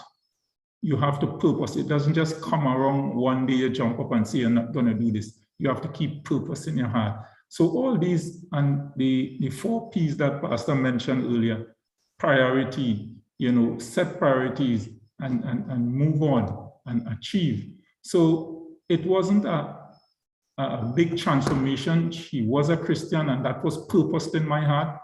As Brother Josh mentioned, after his parents asked, is she a Seventh-day Adventist Christian? And that's the first step. Is she a God-fearing woman? Second step, you look at how she dresses. You know, it's not about that physical attraction. It was more a godly thing. And once you see that, I realized that, you know, this person I can live with. This person can assist me in my Christian walk. And that's the important thing. So it wasn't much about achieving financial objectives and all these other things. It was about that Christian walk, to support me in that Christian walk. And this is what was responsible for us today. And finally, I'm going to say something very important here. Nowadays, we do not take marriage seriously. And by hearing people and how we operate, we do not take marriage as serious as it's supposed to. Marriage is a one-door thing, and that is what I have learned. And a purpose in my heart that I will not go otherwise. I will remain, as Josh said, I will have to support this woman for the rest of our lives. And as Ellen White mentioned, one of her books, I think, is Adventist Home.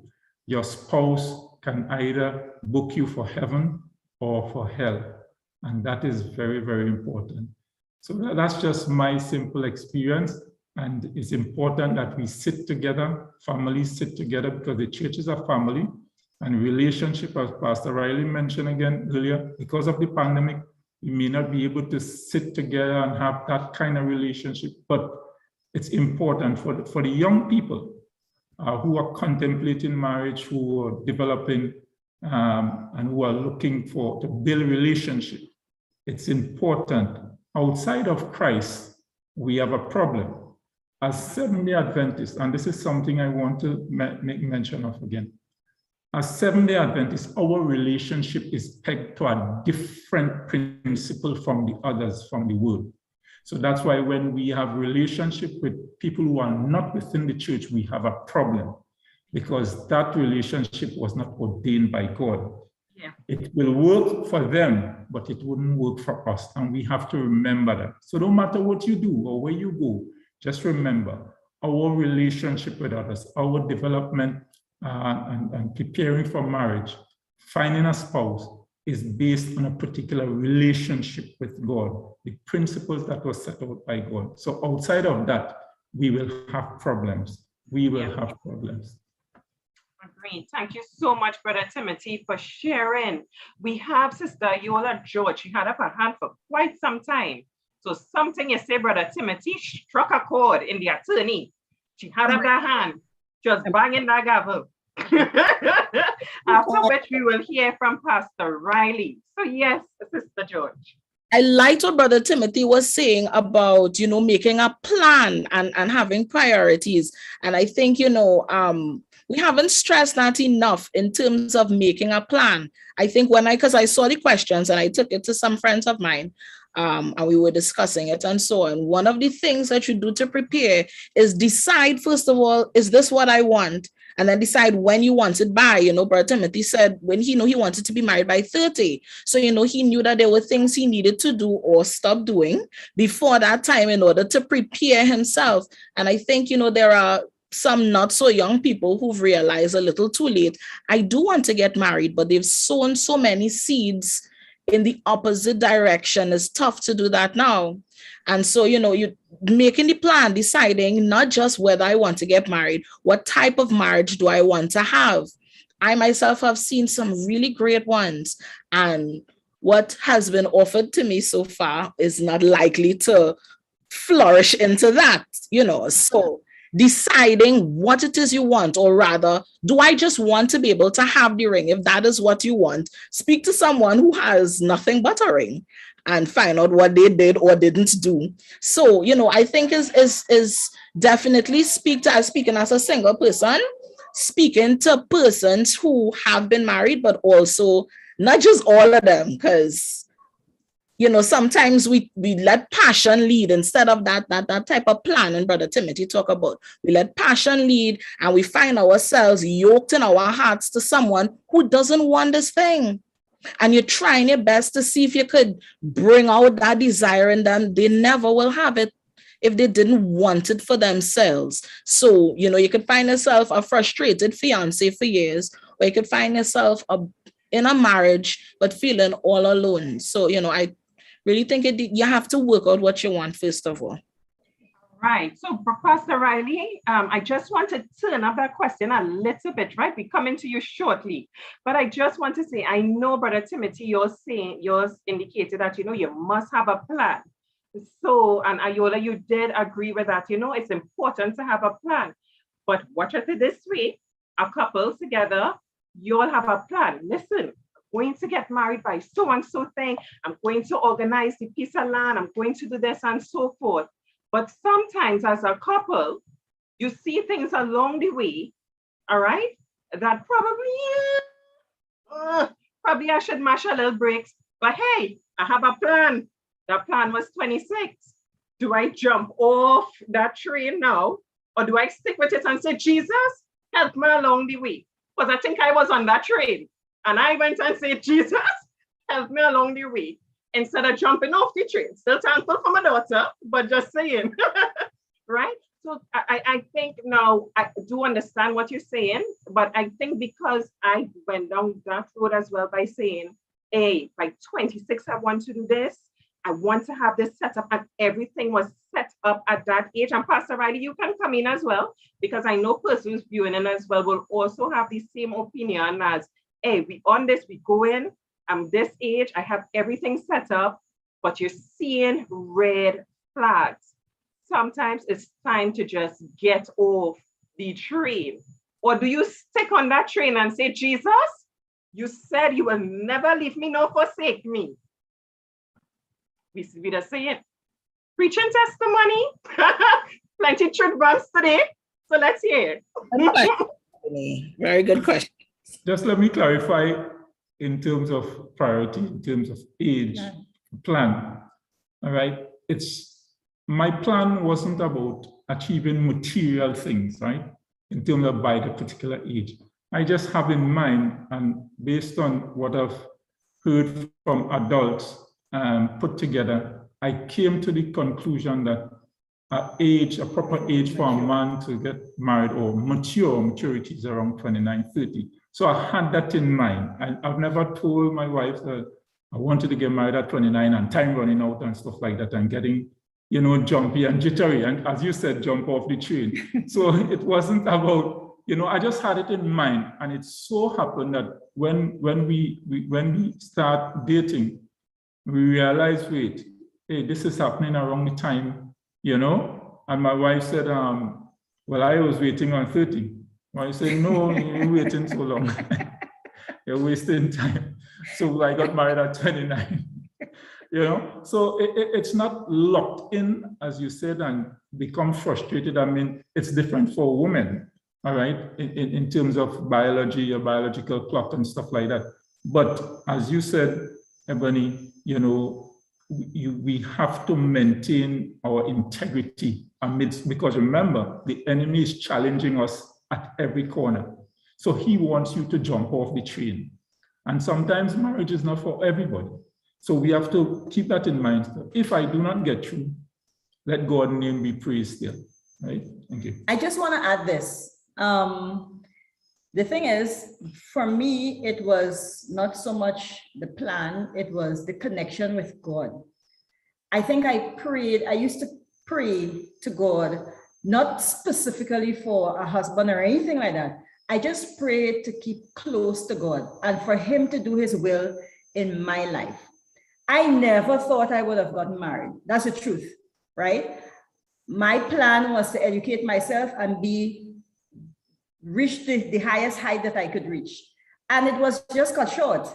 So God's plan for us, once we allow him to lead us, his plan for us is always perfect.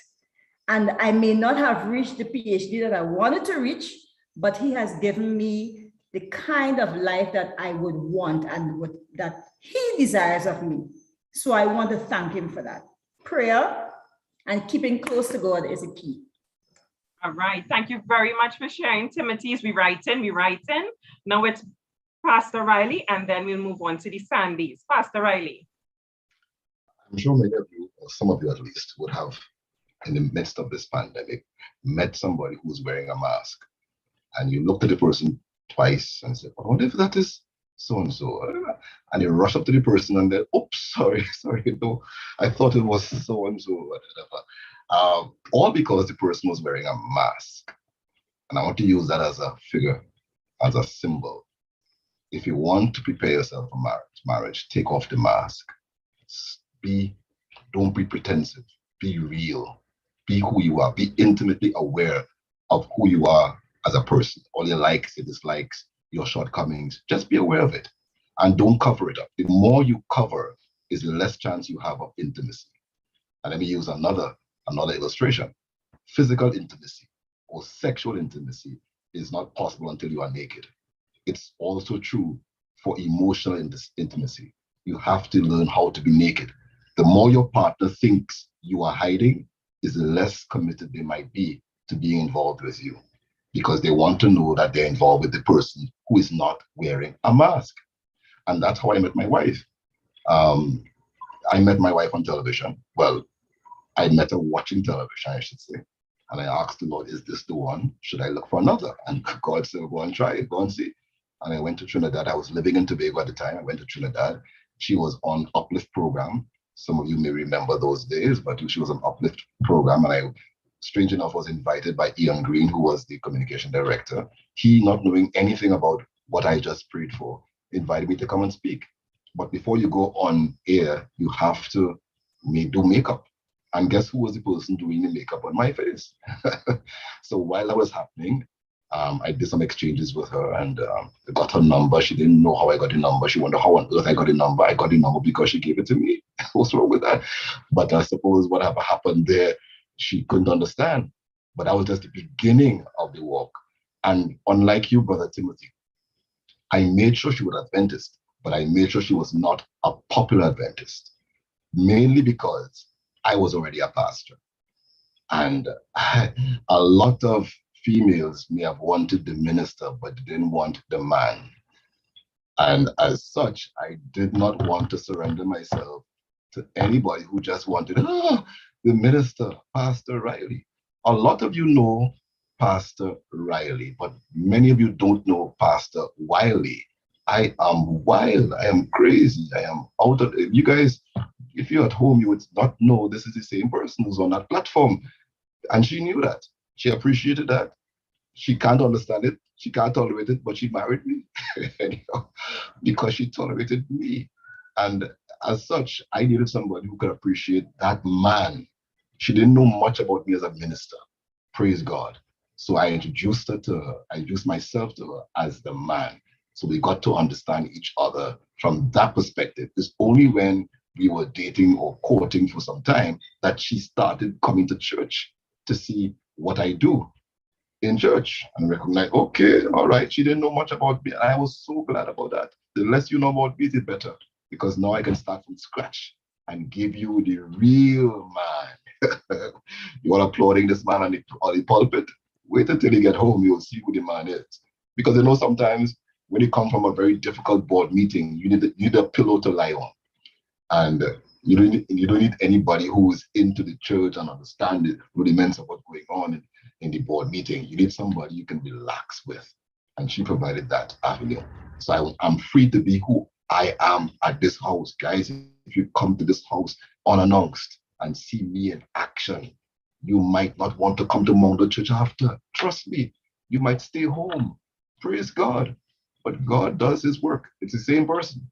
And it's out of that experience that I'm able to be real on the pulpit. Because whatever you see on the pulpit, though it's all cultured, it's really part of who I am.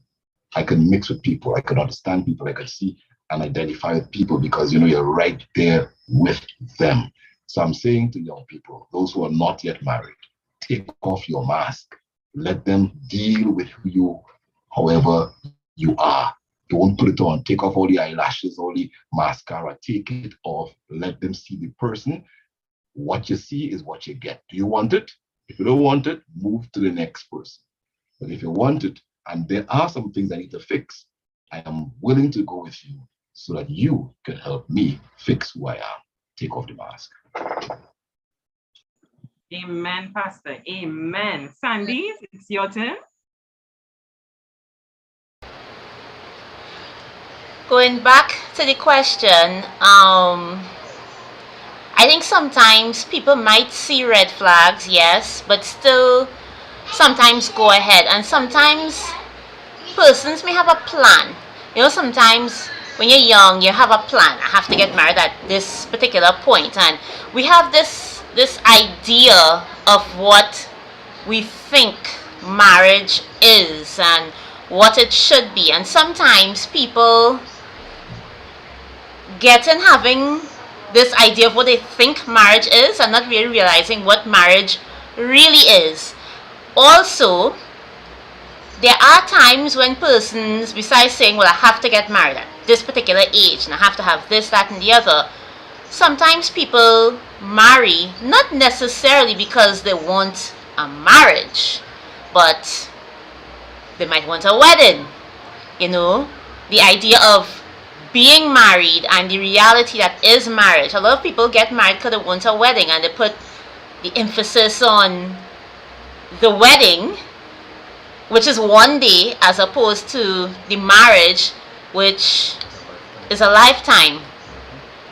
You know, so there are persons who believe that sometimes your wedding sets your tone for your marriage, which of course is not true, because if that were true, there are persons who would have been married for a long time who shouldn't be married, and persons who should be married for forever get divorced or whatever after, you know, no time at all. So sometimes, even in our planning and whatnot, we have to think about, okay, why do I want to do this? Is it that, you know, I want this long-term commitment with this person, I want to grow old with this person, let us work together, or is it that, okay, so I got my degree, I have my job, I have this, that, okay, the next thing on my bucket list is I need to be married by the time I'm 27. So you're seeing all the red flags, but you still walk into it because this has to be done at this time. because that's how I planned it. And I think sometimes we need to realize that even if you would plan, you need to plan, yes, but we need to keep these things in mind. Why are we getting married? You know, is it because I really want a marriage, or because, okay, it's a bucket list thing I need to do at this time, or I want a wedding? So true. Thank you very much, Sister Sandy. So many things that we can take from this presentation today. I know we're wrapping up in time and I'm getting the, okay, Ebony, it's time to wrap up, but I just have to ask this question, and I'm posing it to our one and only brother, Travis Daisley. So brother Travis Daisley, hear this one, it goes a little deep.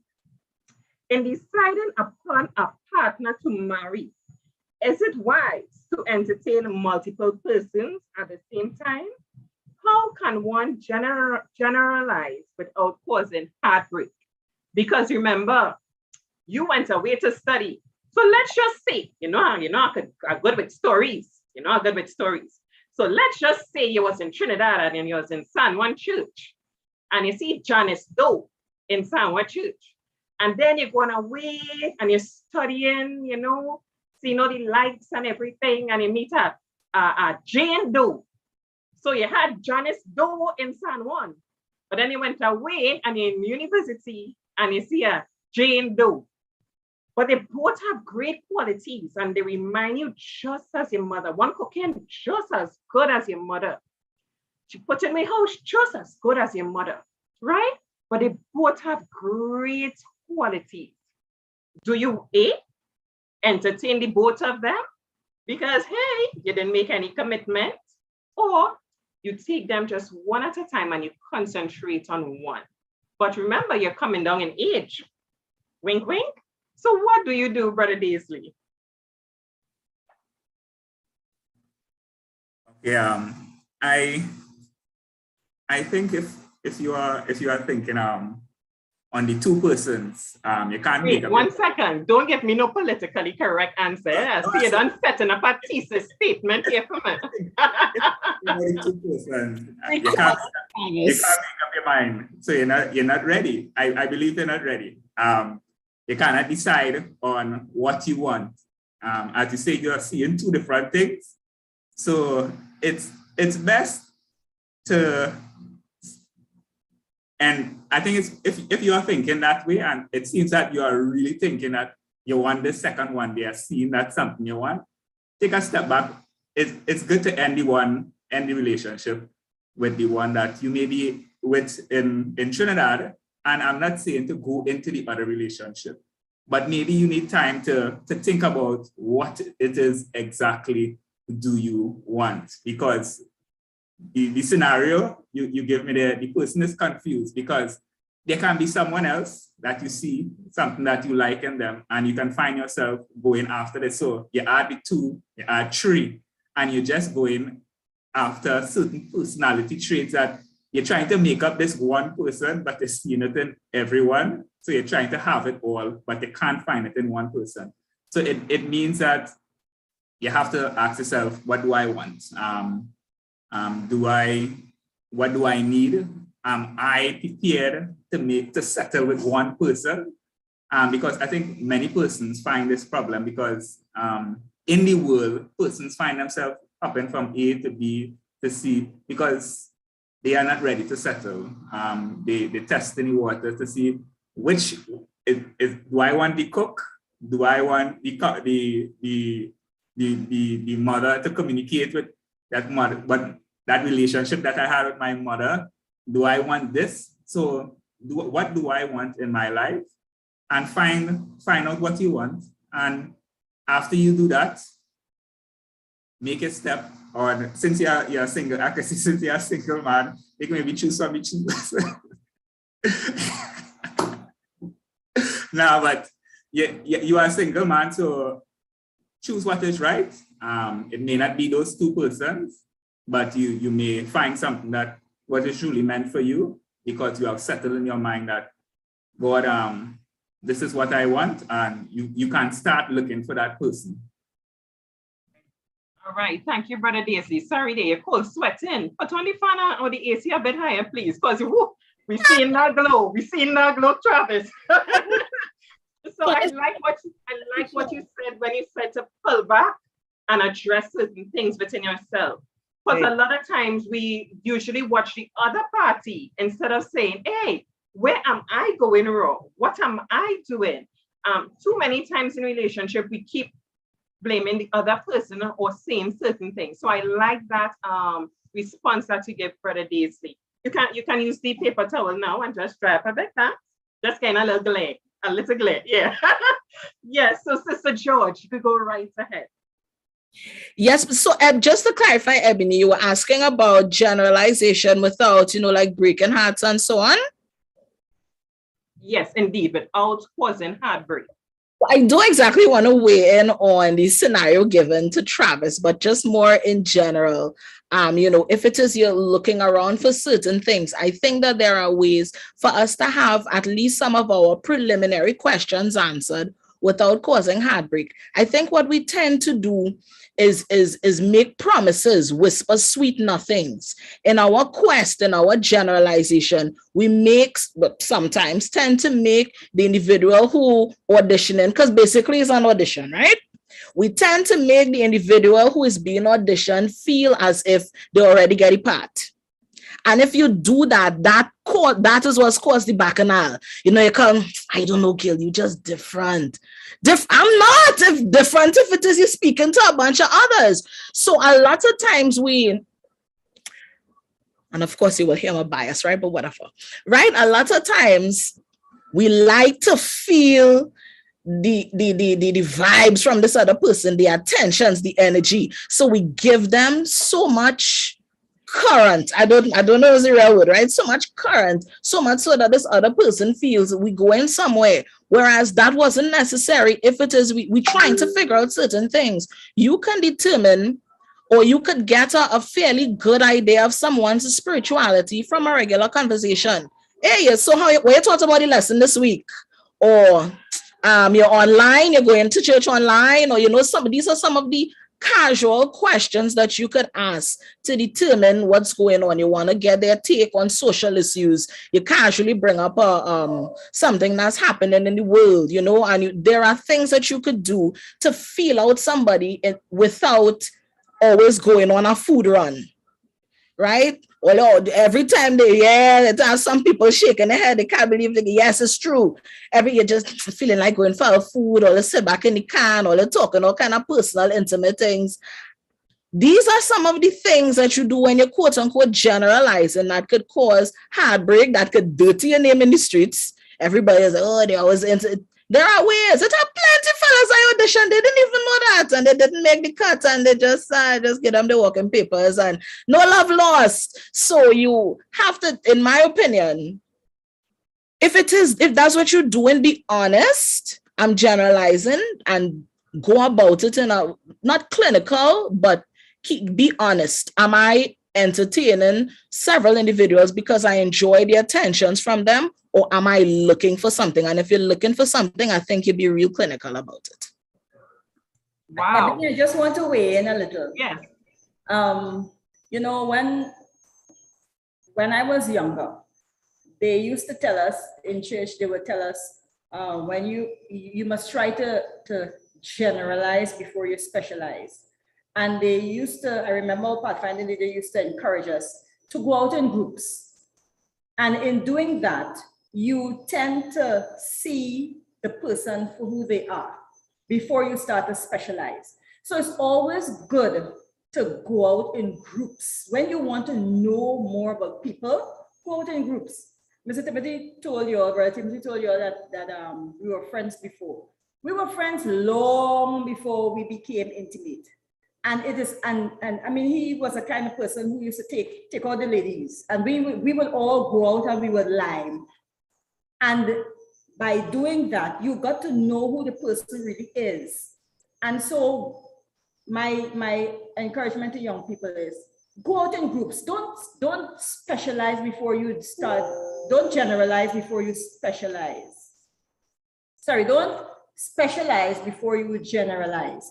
Go out in groups. call another friend, a couple of friends, and you all go out. And by doing that, the person that you are looking at, they may not know you are looking at them, but you look at them, hear their thoughts, talk to them, and then you will get to know that person better. And you will be able to decide whether you want to continue in that relationship or continue to pursue that person or not.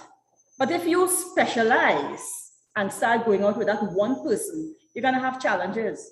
Because when the real person starts to show up and you don't like it, then you're heartbroken, or the person's heart is broken. So that's the challenge that we have. We need to start going out more in groups than going out in couples.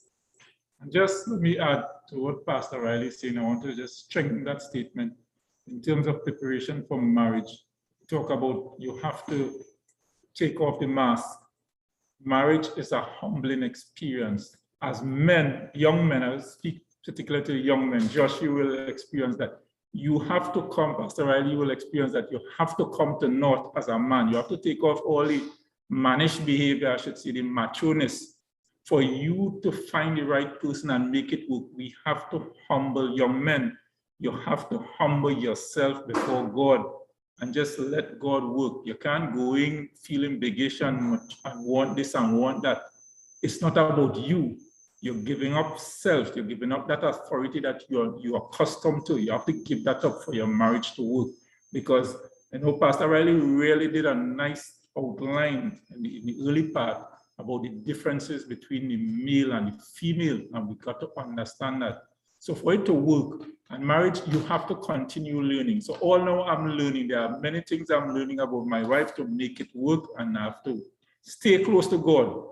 Outside of Christ, it would not work. Thank you very much, Brother Timothy, for those closing statements. But we just want to, we had one question from on YouTube, and Pastor Riley, this one is for you. They're asking, should you be in-laws? Should you be friends with your in-laws rather? Should you be friends with your in-laws? I'm sure you have a sermon on this on YouTube. I feel like I heard it before. All these hard questions. What's wrong? Should we be? Listen.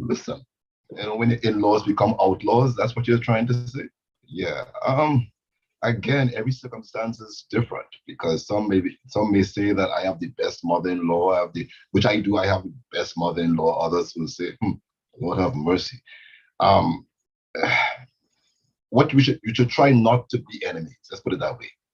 As Christians, we should try not to be enemies. That is to say, there is so much you can do if the person is willing. If the person is unwilling, you must still have a heart open, in the sense that what if he or she is broken down on the highway? Do you pass the person? Because remember, your spouse is still affiliated to the individual, and it could be a little tension in her heart if you are at enmity with her mother, or your mother, her mother not speaking to you, her father not speaking to you. In as much as she may think it's justified, remember it is still her father and still her mother. And the extent to which she might relate to you would be determined by how much she thinks you and her father are not relating.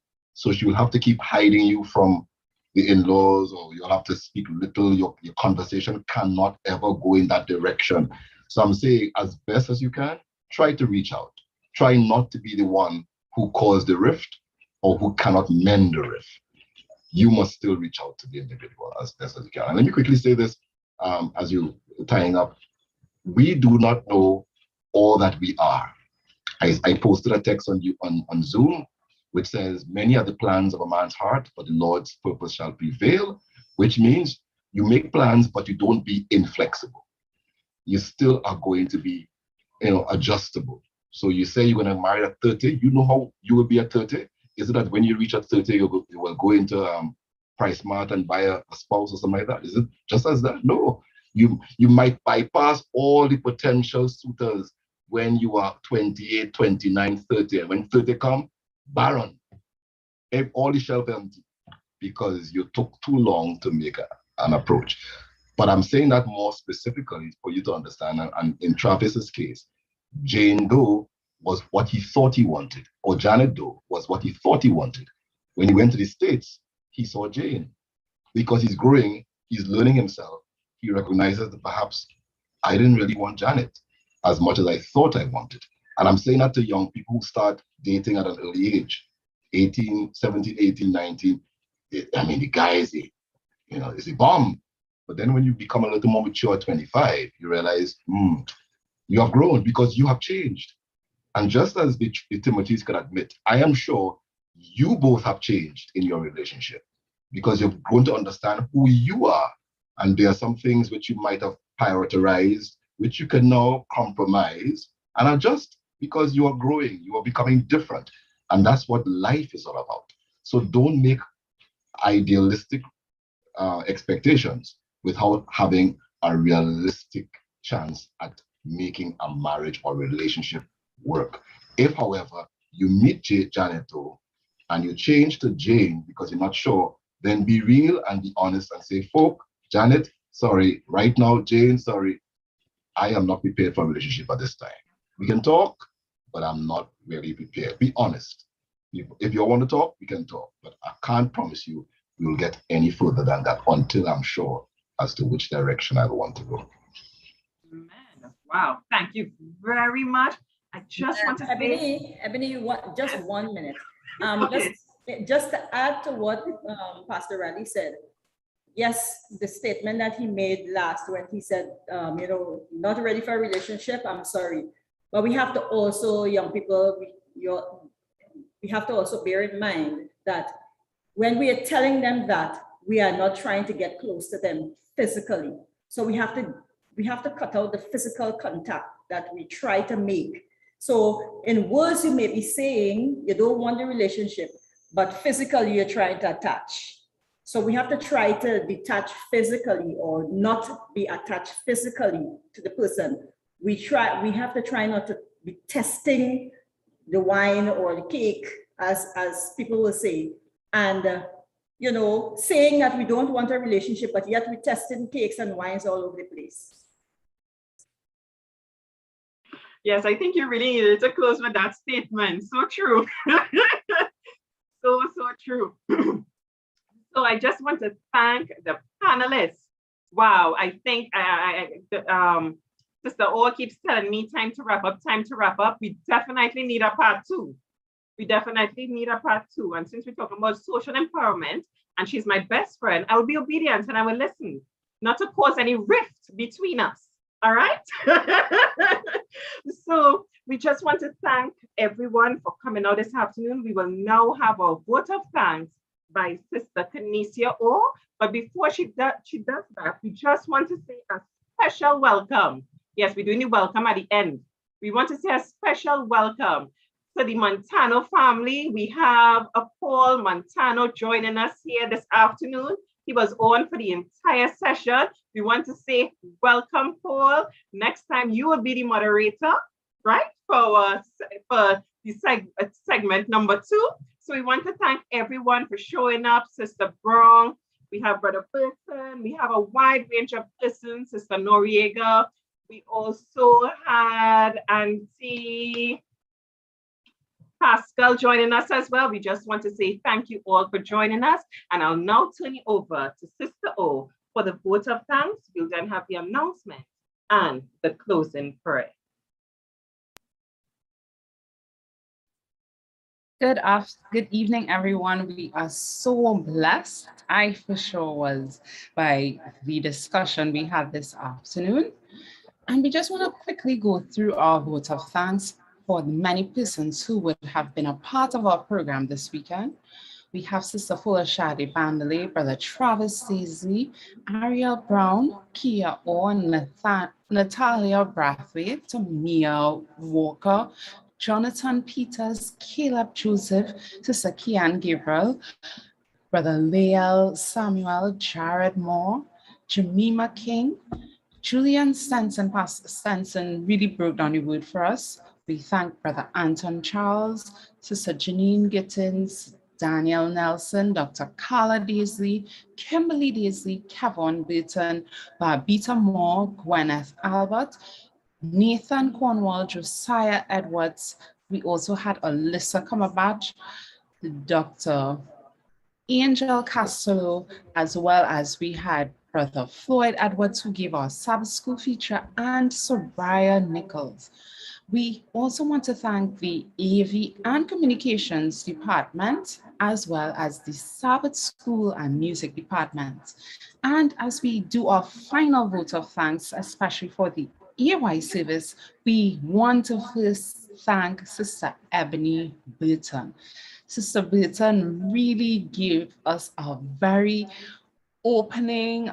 She was warm, she was inviting, and more so, she was very much honest in leading out our panel this afternoon. We also wish to thank Sister Shakira Alexander, as well as Worth, for their special song.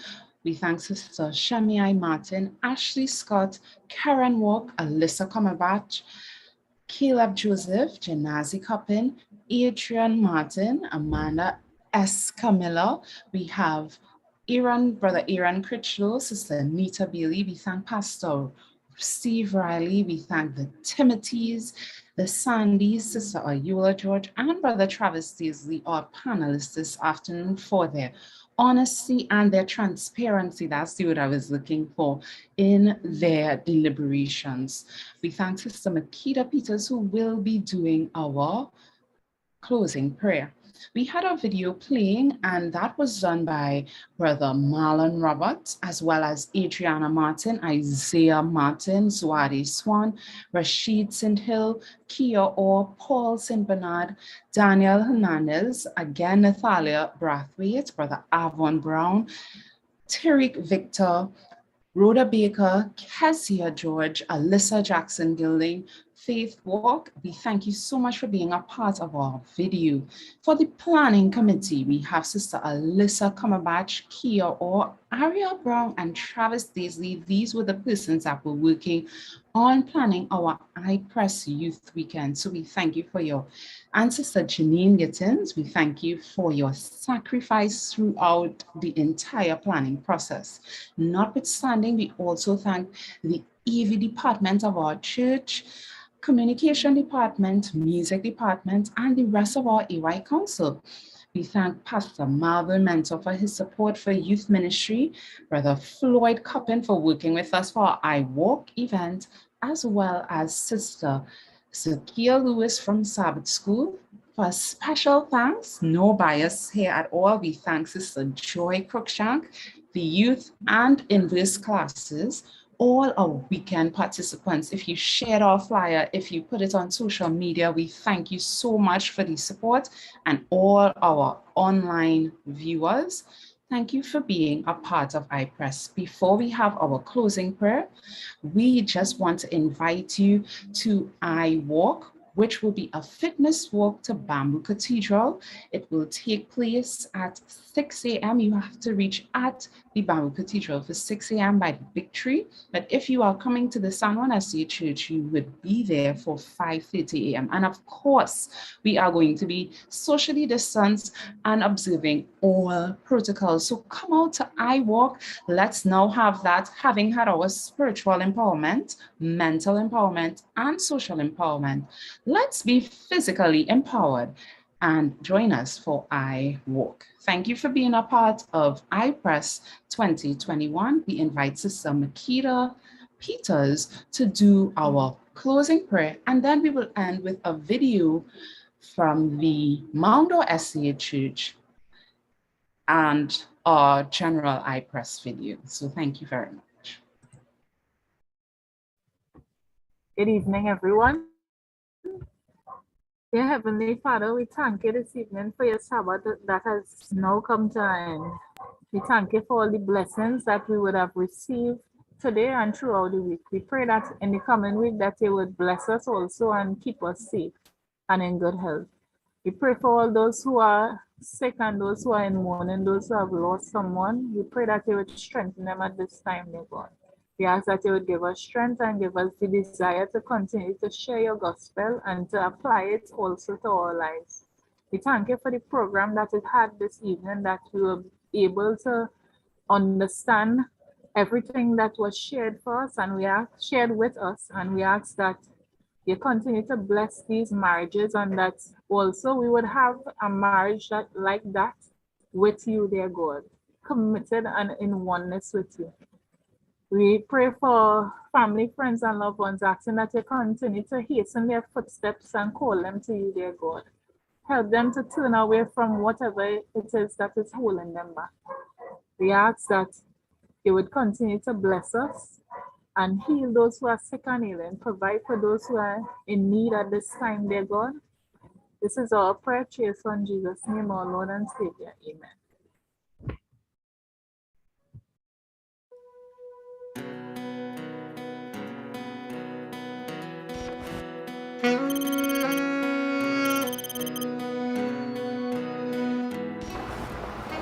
Hey Alexa! I am not Alexa. My name is Alexis. Anyhow, I need a man. I'm afraid I don't understand. You need an anyhow man, or you need a man anyhow? What? I need a man, Alexa. Sorry, I don't know any man named Alexa. Okay, Alexis. I need a man. Here is what I found. A con man, a yes man, a layman, a hit man, a boss man, a muscle man, a chichi man, transgender man. What kind of man do you want? How about a straight, honest, committed, financially stable, single waiting to mingle man? Now that is man. He must have ambition or be working somewhere. If we're not on a mission, Adna, we are going nowhere. I'm afraid I do not understand. Not one who's out to squeeze up my head, eh? He must first want me if he wants me in bed. I'm sorry, I do not understand.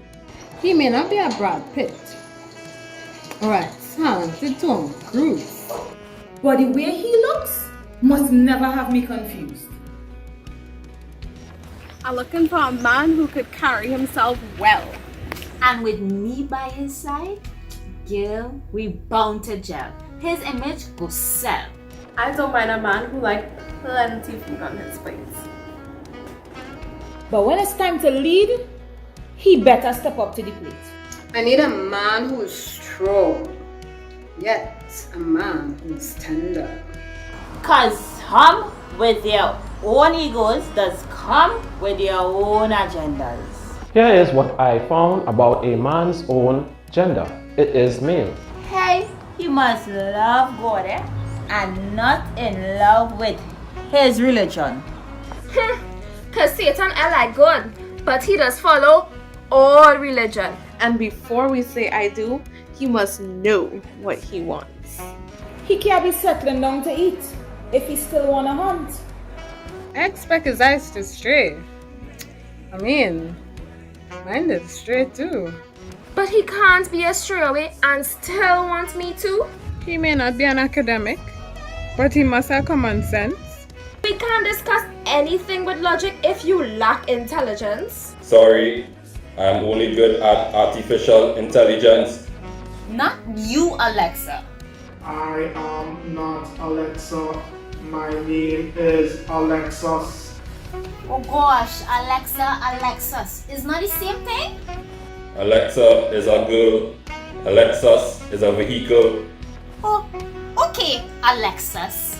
Alexis, you want a vehicle? I thought you wanted a man. Yes, Alexis, I want a man who's unafraid to do what's right. Man, if I meet you right now, it might be love at first sight. This is so sweet, though I only experienced love at first listen. That's right, Alexa. A man who could listen, even when he's in charge. Cause you know how women does talk when we mouth discharge. Yes, I do. I hardly get a word in.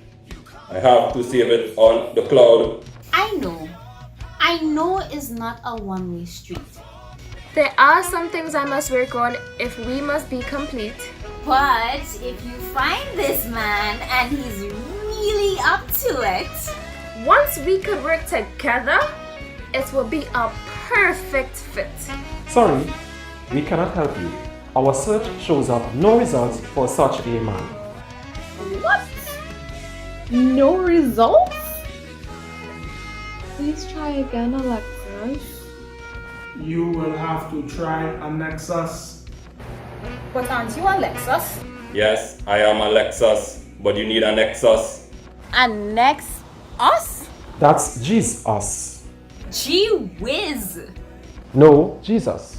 The one who said, let us make man. Alexis, the voice, cannot find the choice of the man that you have in your mind. The man that you want, with all that you want, is a man that only Jesus can find. He may have you waiting, but soon he'll have you dating, then have you salivating. Now that is man. I want no other. I want a man like that. Lord, put a hand. Jesus, our brothers? No, I need a man like that. Alexis. Jesus. I need a man. Some things just can't be done virtually. Want to keep it real? Don't try Alexis, try Jesus.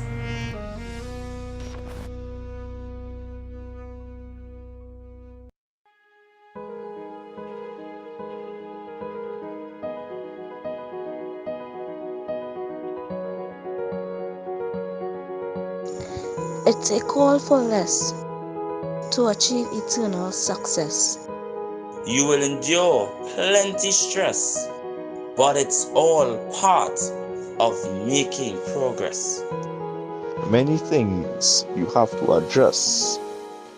The things behind you must suppress. Actions and motives you have to assess. Humbly surrendering all of the mess. Nevertheless, you have to reach with all you possess. Eyes set on the goal. No digress, really and truly. Backwards makes no sense. Onward and upward, overcoming transgress. On this sanctified, lifelong process. Ever having a spirit of thankfulness. Mindset with a devout faithfulness. You better hold strong until robed with that heavenly dress. Now is the time to boldly express, no matter what man profess. Jump high, jump low, boldly confess. I press. I press. I press. I press. I press. I press. I press. I press. I press. I press. I press. I press. I press. Me, I pressing for that upward prize, yes?